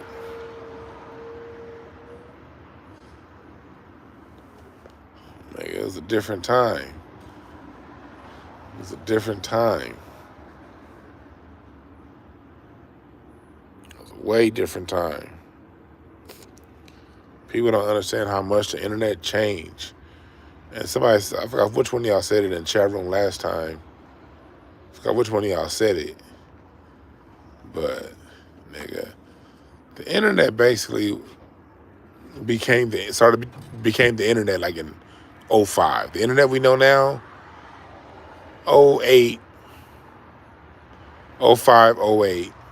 Between then is when it got to what we see right now, where you could just pull. I remember, because I've always been on a Mac. I remember in 2001 still not being able to play certain plugins on ESPN.com because I didn't have the right JavaScript. You couldn't just pull up a video like that. Hell, back in the day on the internet, see, you niggas don't know the struggle. When we was in the chat rooms in the late 90s, in the early 2000s, we was gambling on these chicks. We didn't know how they looked. Didn't nobody have a fucking scanner. Black people didn't know. A scanner was $400 in 98, 99. Unless your mama was a secretary at work, you had no access. You can go up there to her job when she ain't looking and scan your picture or some shit. You didn't have no fucking picture on the internet in 2000. So if you made a chick off here, you rolling the dice. I met up with this one chick online. This like in 99, right? The year I graduated high school. I had my dad drop me off at the Baldwin Hills Mall, the Baldwin Hills Crenshaw Mall. I was going to meet her up there at the Warehouse Records in the Baldwin Hills Mall. Man, I looked, because she told me what she would be wearing. And I looked. But she didn't quite look the way she said she looked. But she did say she was chocolate. But she didn't tell me she was that like you ever have that authentic chocolate, not that Hershey's chocolate, but that chocolate that be ashy, like, you know what I mean? Like that French chocolate, where it'd be like that it'd be kind of like without them gray cracks through it. It'd be ashy as hell, dog. I looked again, and this chick, she looked like Los Angeles Laker great Michael Cooper. I was like, and my heart dropped. I was thinking like, man, I've been in Yahoo chat and I called this chick on the phone. We talked on the phone like 15 times. We finally got a chance to meet up. And she looked like she just had scored 11 points, got 13 rebounds, 4 blocks, and 5 fouls. I was like, damn. This chick looked like she played for the Raiders. And not the Oakland Raiders. She looked like she played for the LA Raiders. This chick looked like Art Shell, the former Raider coach. I was like, God damn. I was 18, horny, and mad than a motherfucker, man. I couldn't do it. I felt disrespected. I'm like, you could have at least warned me that you looked like you was raised in salt water. Like, why do you look this bad, lady or girl? Like, shit. I thought I was a player too, because I was 17. I just turned 18. I probably had only been 18 for like 2 weeks, and she was 20. I'm like, man, I got me, 20-year-old, 21. She was about to turn 21. I'm like, yeah. Man, she looked like one of the OJs, nigga. Eddie Levert. Man, she looked like, ugh. I was so goddamn mad. See, you niggas, you young niggas. Nino Black, you a young nigga, man. You shit. You 10 years younger than me, that means you a young nigga. When you first met a chick online, Nino Black, and you other niggas in this chat room, y'all got to see they pictures. Y'all don't know the struggle. Y'all don't know the struggle. Y'all can look at people profile picture before y'all meet up. I ended up meeting up with a chick. She looked like this. She looked like she played the bass guitar for a reggaeton band. Like, you know, she looked like she was like her fingers were thick. She had thick ass bass guitar fingers, and she probably could play the congos real well too. She probably could play the congos like a nigga. That bitch, I don't want to use the word bitch because she's a nice, that lady, that young lady, she probably could have played the congos for Carlos Santana with them hands. But that was one of the first chicks that I met online. And that's the struggle we had. We millennials that are now turning 40, that's the shit we had to deal with for you young motherfuckers.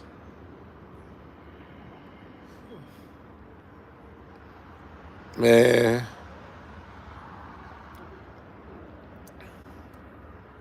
Oh, you say your sister got catfished by a nigga in a wheelchair? Ha, ha, ha, ha. That's funny. That's funny. See, y'all don't know, man. Y'all don't. It was this other chick that I met online. I was like, okay, when you 18, 17, 18, 19, you know what I mean? You go through whatever lengths to meet up with a chick. So, and mind you, this is back in the day when it was taboo to meet up with women online. If you told people you met up with a chick online, they looked at you as weird. Like, you weird. Yeah, Chubby, she did have a nice speaking voice. That's another thing that threw me off about the old girl. She had a very pleasant voice online. I mean, on the phone. What I think of Howard Stern, old school racist, he the same, but Howard Stern is Howard Stern. Nobody to really think about. He ain't shit. but she had a decent voice. I met up with this other chick online. Man, it's funny too. This is later on. This is like, in this one here, okay.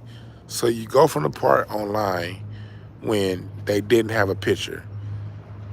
And then you get to the early 2000s to where you can't really do video. Like, you have webcams, but the webcams ain't shit and they real grainy. And people still have bad scanners, so the pictures may be grainy. Or what they would do is they would have a high school picture up, or a different picture of them up. So I got a car now. It's like 2002. It's this chick that I had been talking to online not really talking to. She was cool, but I was I would talk to her online for like 2 years in the chat room. She would see me in the chat room. My Yahoo chat name was These Nuts 81, and Shut Your Ass Up Before I Clown You. And I had a whole bunch of weird ass Yahoo chat names. And I used to go in chat rooms and I would raid chat rooms and start talking about everybody. The same way you motherfuckers in the 5150 chat room do. I wish 5150 was around 20 years ago. God damn, I wish Craig Fax and 5150 was around. I'd be in that chat room killing motherfuckers. So I used to go in the chat room and start talking about people. But all your jokes are based on how you think people look. Because mind you, most of the people don't have a picture. And the people who do that should be grainy. So we used to sit in chat rooms and clown people for how we think they look. We would just make shit up and then start talking about them. Well, it was this one chick. She used to always laugh at my jokes. And so I'm like, all right, I'm going to go. She live in San Diego. At first, I was like, nah, I ain't going to no fucking San Diego. Then one day, I was like, you know what? Shit, I'm going to go. So me and my homeboy went. Like, he rode with me because he was actually meeting his girl down there from college. He was in town for the summer for college. I stayed home for college, so I was always home. So my homeboy was in town from Grambling, and his girl was in San Diego too. So we went down there. We met up with his girl, and she had to go. So then we met up with this chick that I knew online.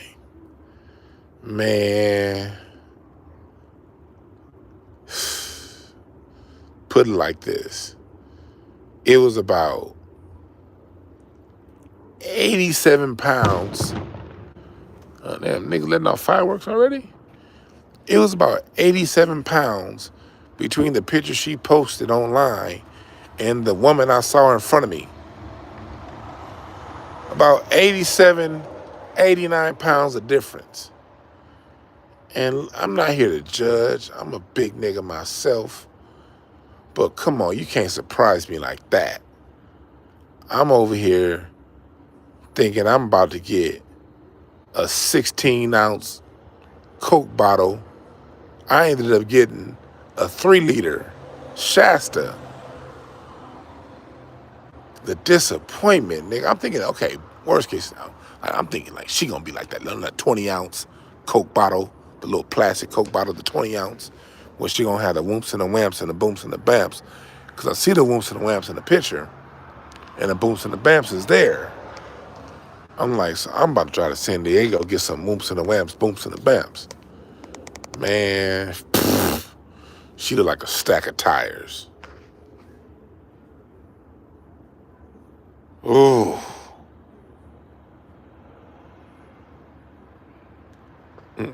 Hey, Quanes, it be some weirdo niggas in the 5150 and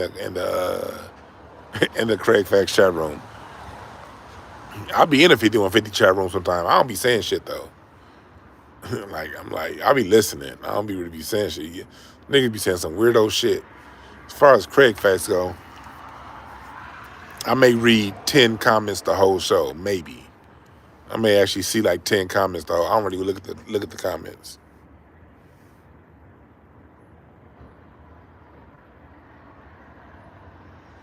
Man.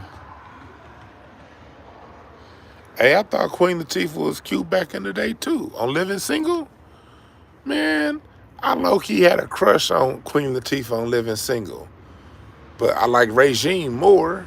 Man, I had I had about a season of Living Single where I had a low-key crush on Queen Latifah. Uh, See, that lets you know that it's why that's why 12-year-old, 13-year-olds shouldn't make certain decisions in life. You dig? Yeah, Amara Woods, yes, I got played. Old girl came out. Man, she came out dressed in that dress she was in looked like a choir robe. I'm like, God damn. And think about it, I drove way to San Diego for that. San Diego from LA is a 2-hour drive. Man, then my homeboy came back and he saw me with her. And you know how it is when the person you with is right in front of you, but the people you know is behind them, and they kind of looking. I look up and see my homeboy walking my way, cause he leaving from with his girl. He's meeting back up with me before so we can roll back to LA. And I see him in the distance laughing his ass off. Cause I couldn't just see the first chick, I could leave. Like when I met at the mall, the one that looked like Gerald Levert, I made an excuse and I left like within 10 minutes. I didn't stay long at all because I live right up the street. But San Diego, I couldn't go nowhere. And my boy, he with his girl, he gonna be with her for at least 2 or 3 hours before we gotta drive back to LA. So I had to thug this whole like 5 hours out with this chick. Man.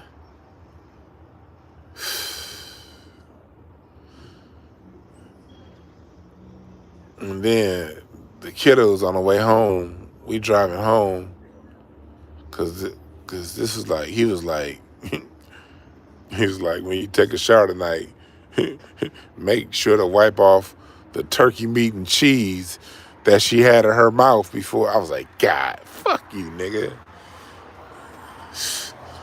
This nigga said, make sure to wipe off the turkey meat, cause this is like, I'll never forget we went to. Man, get that sorry ass muffler out of here. Nigga, I hate these Mexicans in these 1993 Civics and loud ass mufflers. But when I met up with this chick, it was the day after Thanksgiving. So he was like, yeah, he was like, make sure you wash off the turkey meat and cheese that she left. Like, nigga, fuck you, nigga.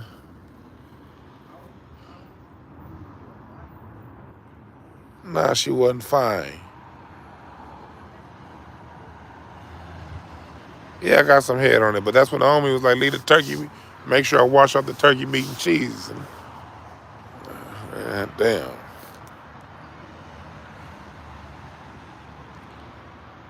Hey, I just got an email from my old car. See, these car companies are stupid. I traded in I used to have these speeders on my 2017 Accord. I traded that car in 6 months ago, but I still be getting email alerts of what a car is. And I still got the other key. I never turned the other key in. I'm sorry, random thoughts. I saw an email pop up on my notifications saying that where my old Honda Accord is parked, and I still have the key. But I'm not gonna do no shit like that. Bad karma.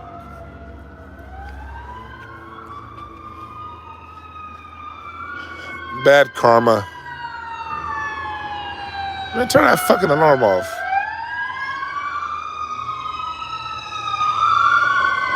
Somebody down the street getting fucked up. Man. It's these old people that stay down the street. That ambulance be going to their house all the goddamn time. I be one day. All I know is when I stop hearing that goddamn ambulance, I'ma know it's over with. I know that.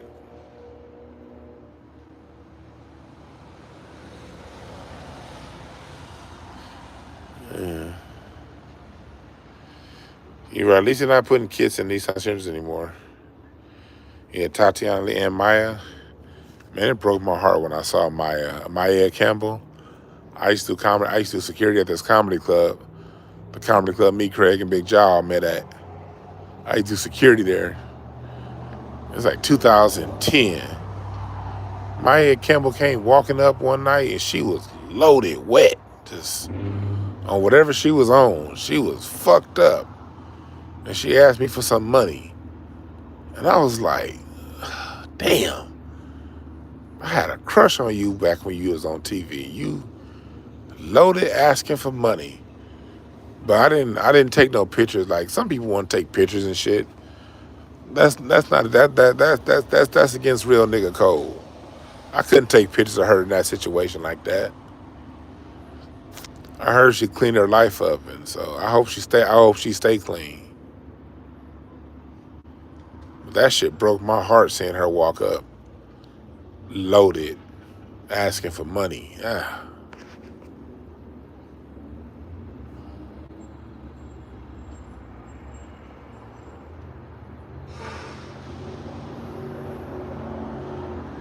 He's even played too. Nigga on this online, man. This shit crazy. These people, man, it's different online now.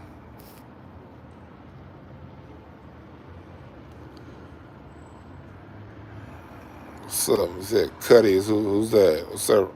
The real Eleazy? Yeah, Maya Campbell was in a fucked up situation, man. I'm just glad to see. I heard she's doing better, man. I don't like, one thing you ain't gonna get on this channel, you ain't gonna see me piling on nobody when they down.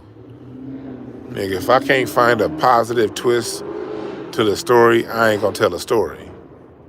That's just how I get down. If I tell a story, it's gonna be something we can learn and get out of that shit, man. I ain't gonna be just sitting here doing no YouTube content, shitting on people. You said she was spotted in ATL with no front teeth 2 years ago? Oh, man. That ain't cool. That ain't cool, man. I want to see her do better.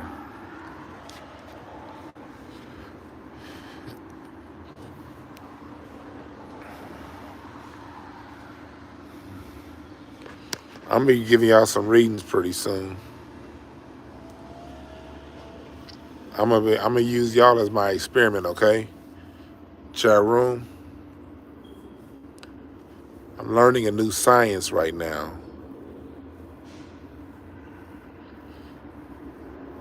And I'm gonna be doing some readings on you niggas. Give me y'all birthday. Not today, not now. But I'm gonna be reading you niggas with these playing cards. I've been in this new school for a few months now. I'm about to start reading you motherfuckers. I'm gonna need to do a whole bunch of free readings. Just make sure I'm learning my shit right. With a deck of playing cards. Are you an ace of diamonds? Are you complicated as hell? I do know a little bit about the ace of diamonds off the top of my head. Ace of diamonds, Quanes. Ace of diamonds are people who don't necessarily need the spotlight. And if you're not on top, you can be humble and cool. But the minute you ace of diamonds motherfuckers accomplish something, or you get a windfall, it shows, like in how you dress and your mannerism. Ace of diamonds is a fancy ass card. But ace of diamonds, one of the biggest issues with the ace of diamonds is sometimes that ego can get in your way and can fuck up every goddamn thing you got going for yourself. So as a ace of diamonds, that could be one of your pitfalls right there. That ego getting before the realness. So watch out for that shit.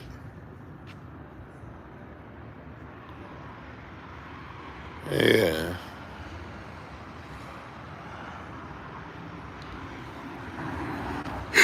If you believe it's hocus pocus, then hey, that's fine.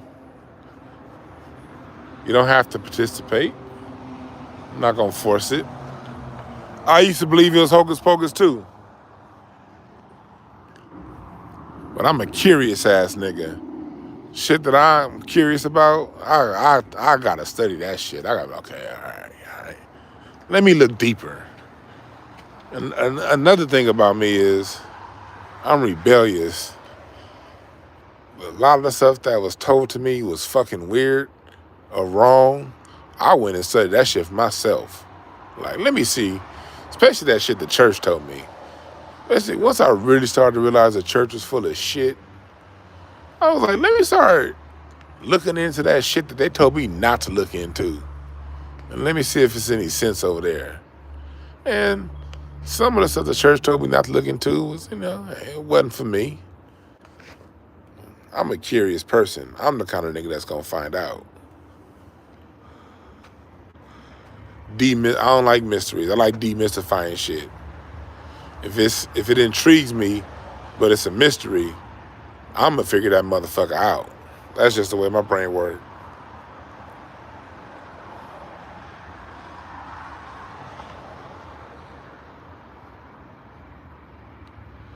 Yeah, my Fox soul, someone told me that they put it out. I haven't seen it yet. They haven't emailed it to me. Like, Fox Soul told me that they're going to email me the full video. And when they email it to me, I'm going to upload it to my channel. But I did see, according to Twitter, they released it on their app because people were tweeting me saying they saw it. I just ain't see that motherfucker yet.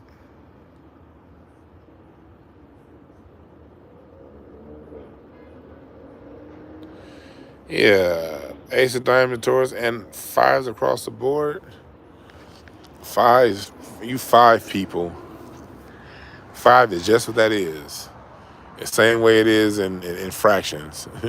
You round up. Five is a balanced beam ass number to be. Hot, cold ass motherfuckers. Man, I used to think numerology, astrology, astronomy, I thought all that shit was some pseudo bullshit. For real. My whole goddamn life. And I started looking into it further because my wife was into it.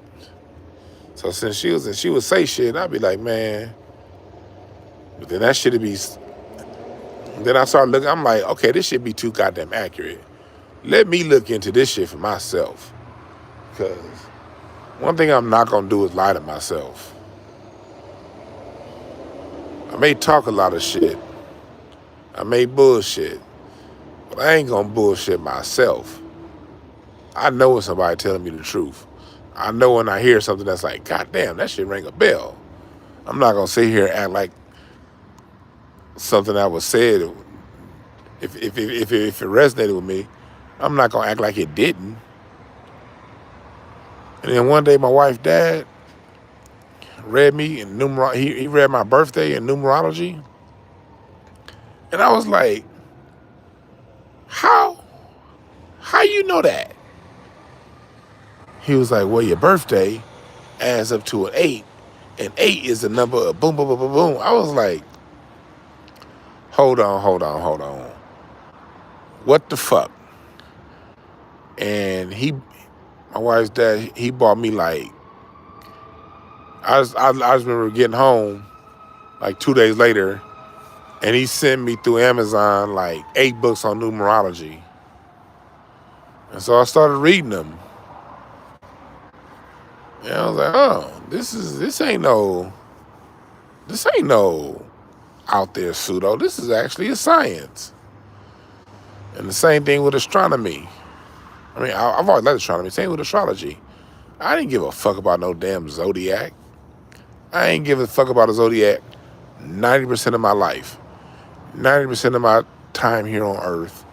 Probably 92% of my time here on Earth. I could not find one half of one fuck to give about a goddamn zodiac. What the fuck is a Libra, a Gemini, in my mind, you either were a corny ass nigga, a good nigga, or a criminal nigga. And that's how I divide people.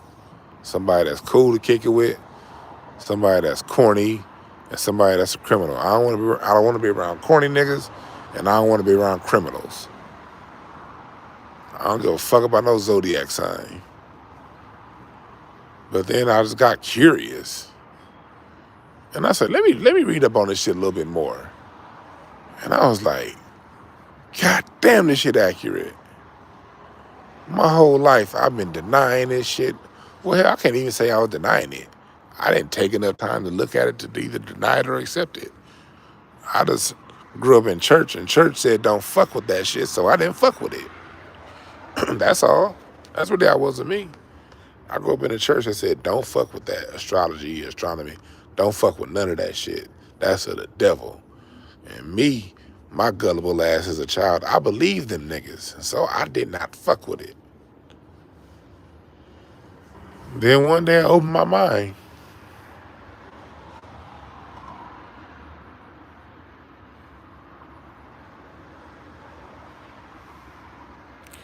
Yeah, I was on Foxhole again on Monday.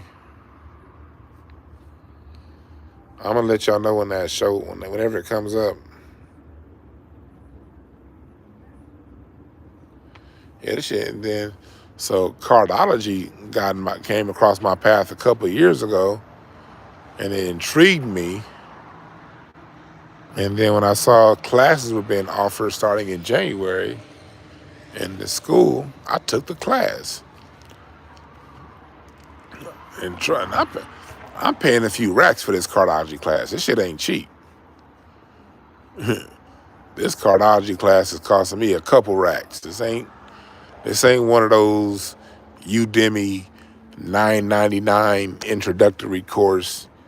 No, this cardology class is costing me a couple racks, and I have class twice a week.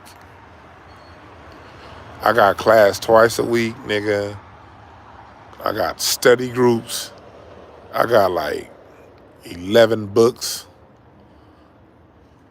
This is a real ass class, and this class this is like a year-long course I'm in.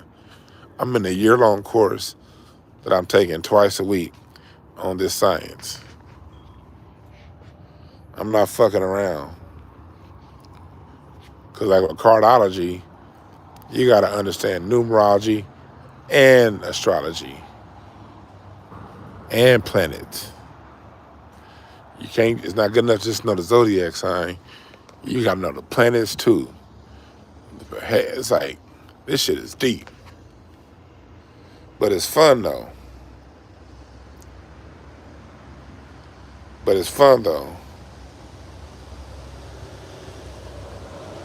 I've been to the Improv at the Ontario Mills. I've done that show. I've done that club before. We was thinking about doing like another show there. I'm talking to Craig. I want to do a show out there in Ontario again, 'cause that's where all the niggas I moved to out there. But with cardology, I'm having to learn all this shit, man. This shit's intense. But the reason why I'm doing it isn't necessarily to be reading y'all like that. It's because of my relationship coaching business. Y'all don't understand. Being someone who counsels people through relationships and shit like that, the hardest part about being someone's helping people is people aren't honest with themselves. They don't tell you the whole truth. So you trying to go through and help somebody, but you can't help unless people tell you the truth. And people, when they come to counseling, they want to tell you 80% of the truth or 70% of the truth. But they don't understand that 20, 30% that they hiding is the key to unlocking a whole situation. That's for people watching me right now. If you have a counselor or a therapist, you got to be 100 with them. If you ain't being 100 with them, it won't work. I got into learning the cards because I want to be able to help people better. If I can read someone, and if I can read their relationship and see where their traits that can be a problem in a relationship show up, I can help them better. That's really where this shit comes from. Well, okay, even if they don't tell me 100% of the truth, I can learn enough about their situation through the ancient African sciences to help them. And that's why I'm doing this shit, because when it comes to my relationship coaching business, when it comes to what I do, I like being a master at what I do. I like being the best nigga out there for what I do. I ain't no regular ass nigga when it comes to my relationship coaching business. When it comes to my counseling children, I'm not no regular nigga. Them companies are great because I give people great service. So I'm the kind of person, if I can find something that can give me an edge to be better at what I do, I'm doing it. And that's really where the cardiology came. That's where really the whole commitment to spending a few racks in a year at twice a week on learning the science came from. I want to be better at helping people. When I really get this science down, ain't nobody in this city of LA fucking with me. Nobody.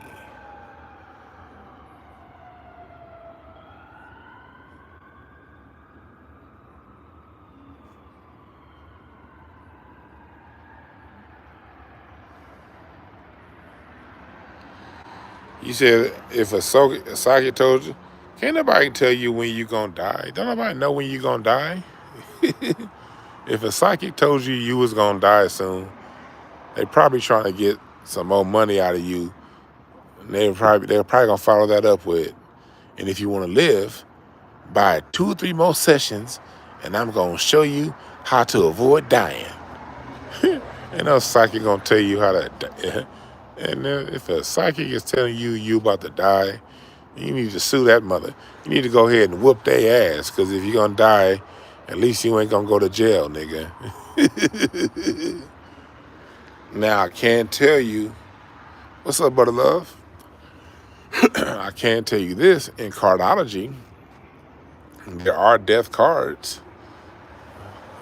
9 of spades. And if the 9 of spades shows up in your yearly chart, it can mean death, but death doesn't mean death of a person necessarily.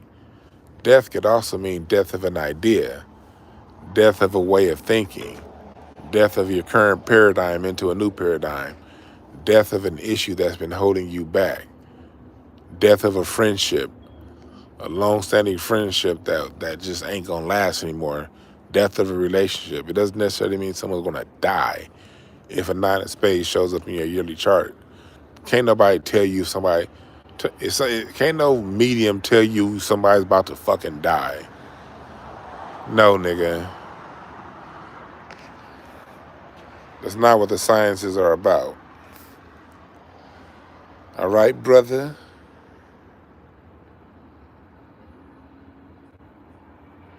Yeah. You're right, Frank Green. If you're going to go to counseling, you got to be 100 with your counselor. But most people just be wasting their fucking money. They go to counseling, and they trying to make themselves look good. Like, man, stop trying to... Look, if you was as good as you're trying to make yourself appear, you wouldn't be here. Let's just get to the nitty-gritty.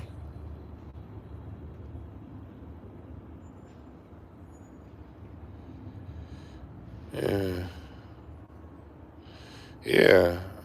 All the old sciences were placing. Let me tell you how real astrology is, all right? I'm just going to give you a...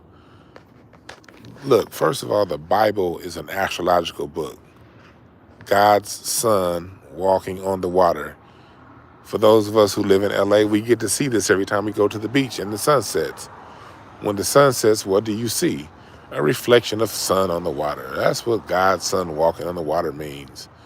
Easter, the reason why Christmas is Christmas is the 25th, because that's when the sun reaches its lowest point in the sky. The 21st, December 21st, is the winter solstice, shortest day of the year. The sun dips below the horizon, and it stays down for its lowest point of the year for 3 days. And on the 3rd day, which is the 25th, the sun reverses its cycle and the day starts to get longer. That's why Christmas is on the 25th. All astrology. Same thing with Easter. If you ever want to ask yourself, have you guys ever asked? I know Quan S knows this, her spiritual ass. But for everyone else, you know why Easter jumps around? And do you know how to calculate when Easter is going to be? Simple calculation for Easter. Easter is the first full moon after the equinox. The spring equinox was this past Monday, the 21st, but the full moon was this past Friday on the 18th. So the next full moon, I don't know the day, but it's going to be something like the 16th, 17th of next month. And the first Sunday after that is going to be Easter. All these fucking holidays and shit are astrological stories. It's astronomy. It's astrology playing out. It's the reason why these things happen on these dates. There's a whole story behind all this shit. So I had to accept that as something.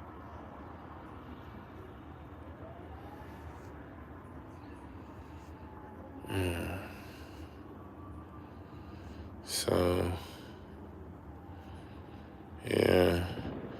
Aries season is the beginning. The only reason this used to be the beginning of the year till Julius Caesar, whole ass, changed the calendar.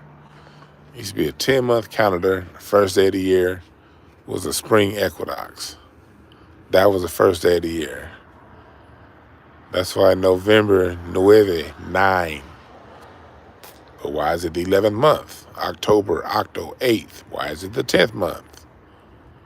Because that sissy-ass motherfucker, Julius Caesar, said, I want to be remembered forever. You gonna add my motherfucking month to the calendar. July, bam. And so he added Julius Caesar month, July, to the calendar. And then Augustus Caesar came on a few years later, was like, hold on.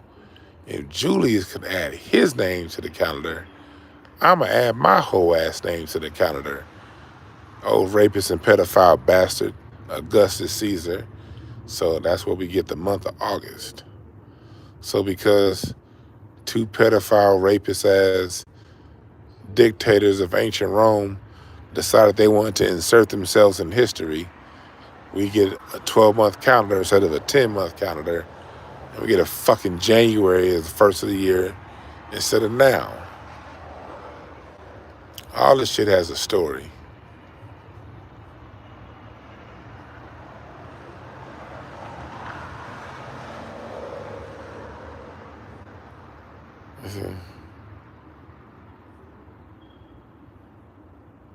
Oh, he says, you guess it's a metaphysical day? Well, let me tell you something. Today is a King of Clubs day, which is my birth card. And the King of Clubs is a card of teaching, a card of higher knowledge. When I saw today was a King of Clubs day, because I didn't know where I was going today. I just wanted to get on and talk to you niggas. Because I was going to do a show tomorrow morning, but I don't like doing my show then Correct Facts, and I got a comedy show tomorrow night. So since I got a comedy show tomorrow night, I didn't want to do 3 shows. I didn't want to do my show in the morning, Craig Facts, and then go get on stage and do comedy at night. That should be draining, talking that much in one day to people. And plus, today's a King of Clubs day. And we're in the clubs time of year. Tomorrow's going to be a Queen of Clubs day, I think it is. I'll go back and check. But no, it's not. No, it's not. I forgot what. But today's a King of Clubs day. And the King of Clubs is a card of teaching, higher wisdom. So that's probably why everybody is talking about that kind of shit today. Yeah, I'm a Gemini. Yeah, August is a great month. My wife was born in August. But still not. August shouldn't be Augustus Caesar. Wish we can go back in time and whoever Augustus Caesar daddy is, punch that nigga in the nuts so he can't reproduce. That way we wouldn't have had that motherfucker all in our calendar.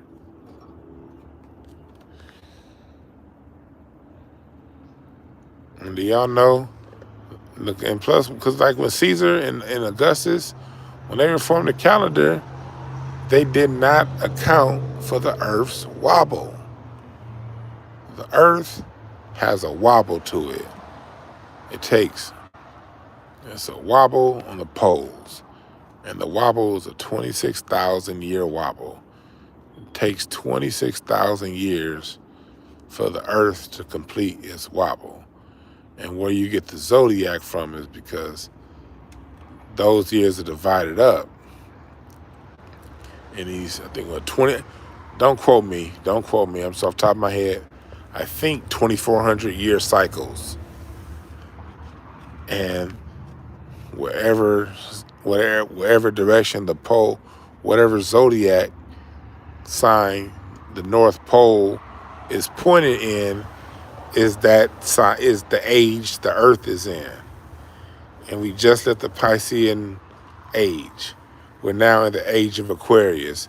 How you break that down?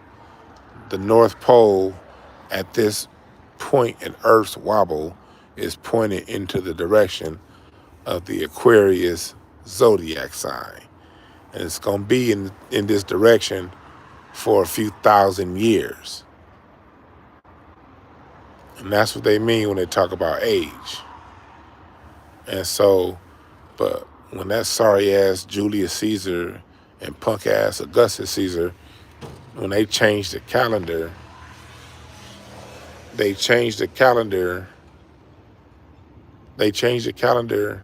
but they didn't account for that wobble. So what happens is, every 400 some odd years, the seasons will get thrown off. Like without accounting for that wobble, the seasons and the times and the planning schedule gets thrown off.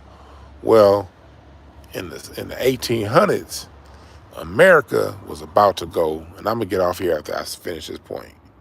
America was about to go hungry in the 1800s because they were planting their crops, but the crops wasn't growing. Who came to save the day? Benjamin Banneker. Benjamin Banneker helped reform the calendar and add the quarter day to the year. And when he came out with his Farmer's Almanac, it recalibrated the calendar to match with Earth's shifting wobble. And it predicted, and in the Farmer's Almanac, it told these white boys how to account for the Earth's wobble so we know when the exact day to start planting season. And that's where we get the leap year from. They changed, they saw, okay, we need this leap year thing. We need to add this quarter. We need to add this extra second. I don't know the exact details. I'm just giving you the overall. But that was because of Benjamin Banneker, the person whose name is credited on that clock in England, Big Ben. Because Benjamin Banneker was also the person that perfected the clock. Benjamin Banneker was also the person that designed the cities of Washington, D.C. and Philadelphia in alignment with the constellations. Benjamin Banneker Bay, the Moor. See, America wouldn't be shit without black people. It took a black man to tell these crackers that the Earth has a wobble that has to be accounted for, and the calendar has to be recalibrated. If Benjamin Banneker didn't do that, these crackers would have starved. History lesson.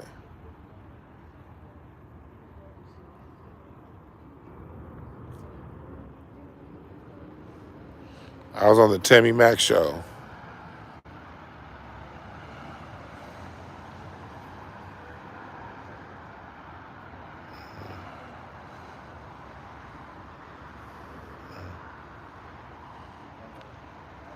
Yep. I was on the Tammy Mack show on Fox Soul. I gotta look that shit up. I think I deleted that Fox Soul app the last time I was cleaning my phone up. So I got to go re-download the Fox Soul app and see my episode.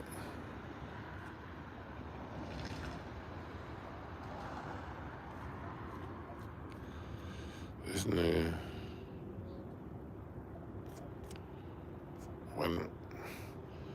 But yeah, all this shit is a story. That's why when it comes to dealing with white supremacy, man, you can focus on it. But then you also got to remember, we live in a massive universe. It ain't no issue out there that we can't solve. You only think you can't solve white supremacy when you have this low view of yourself relative to the world that you live in. When you look at how massive this universe is and the little bit we know about how this shit works, the one thing I take away from that is, shit, any problem thrown my way, I can fix that motherfucker.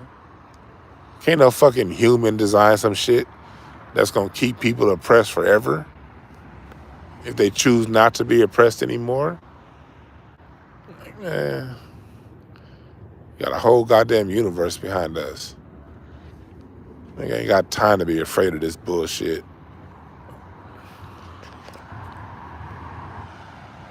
Got a whole fucking universe behind us. Yeah. So I appreciate that. Hell yeah, I need to drink some water. Hell yeah, I gotta drink some goddamn water. I'm dehydrated like a motherfucker. I've been talking to y'all niggas way too long. I was planning on talking to y'all niggas for like 40 minutes. It's been like 2.5 hours.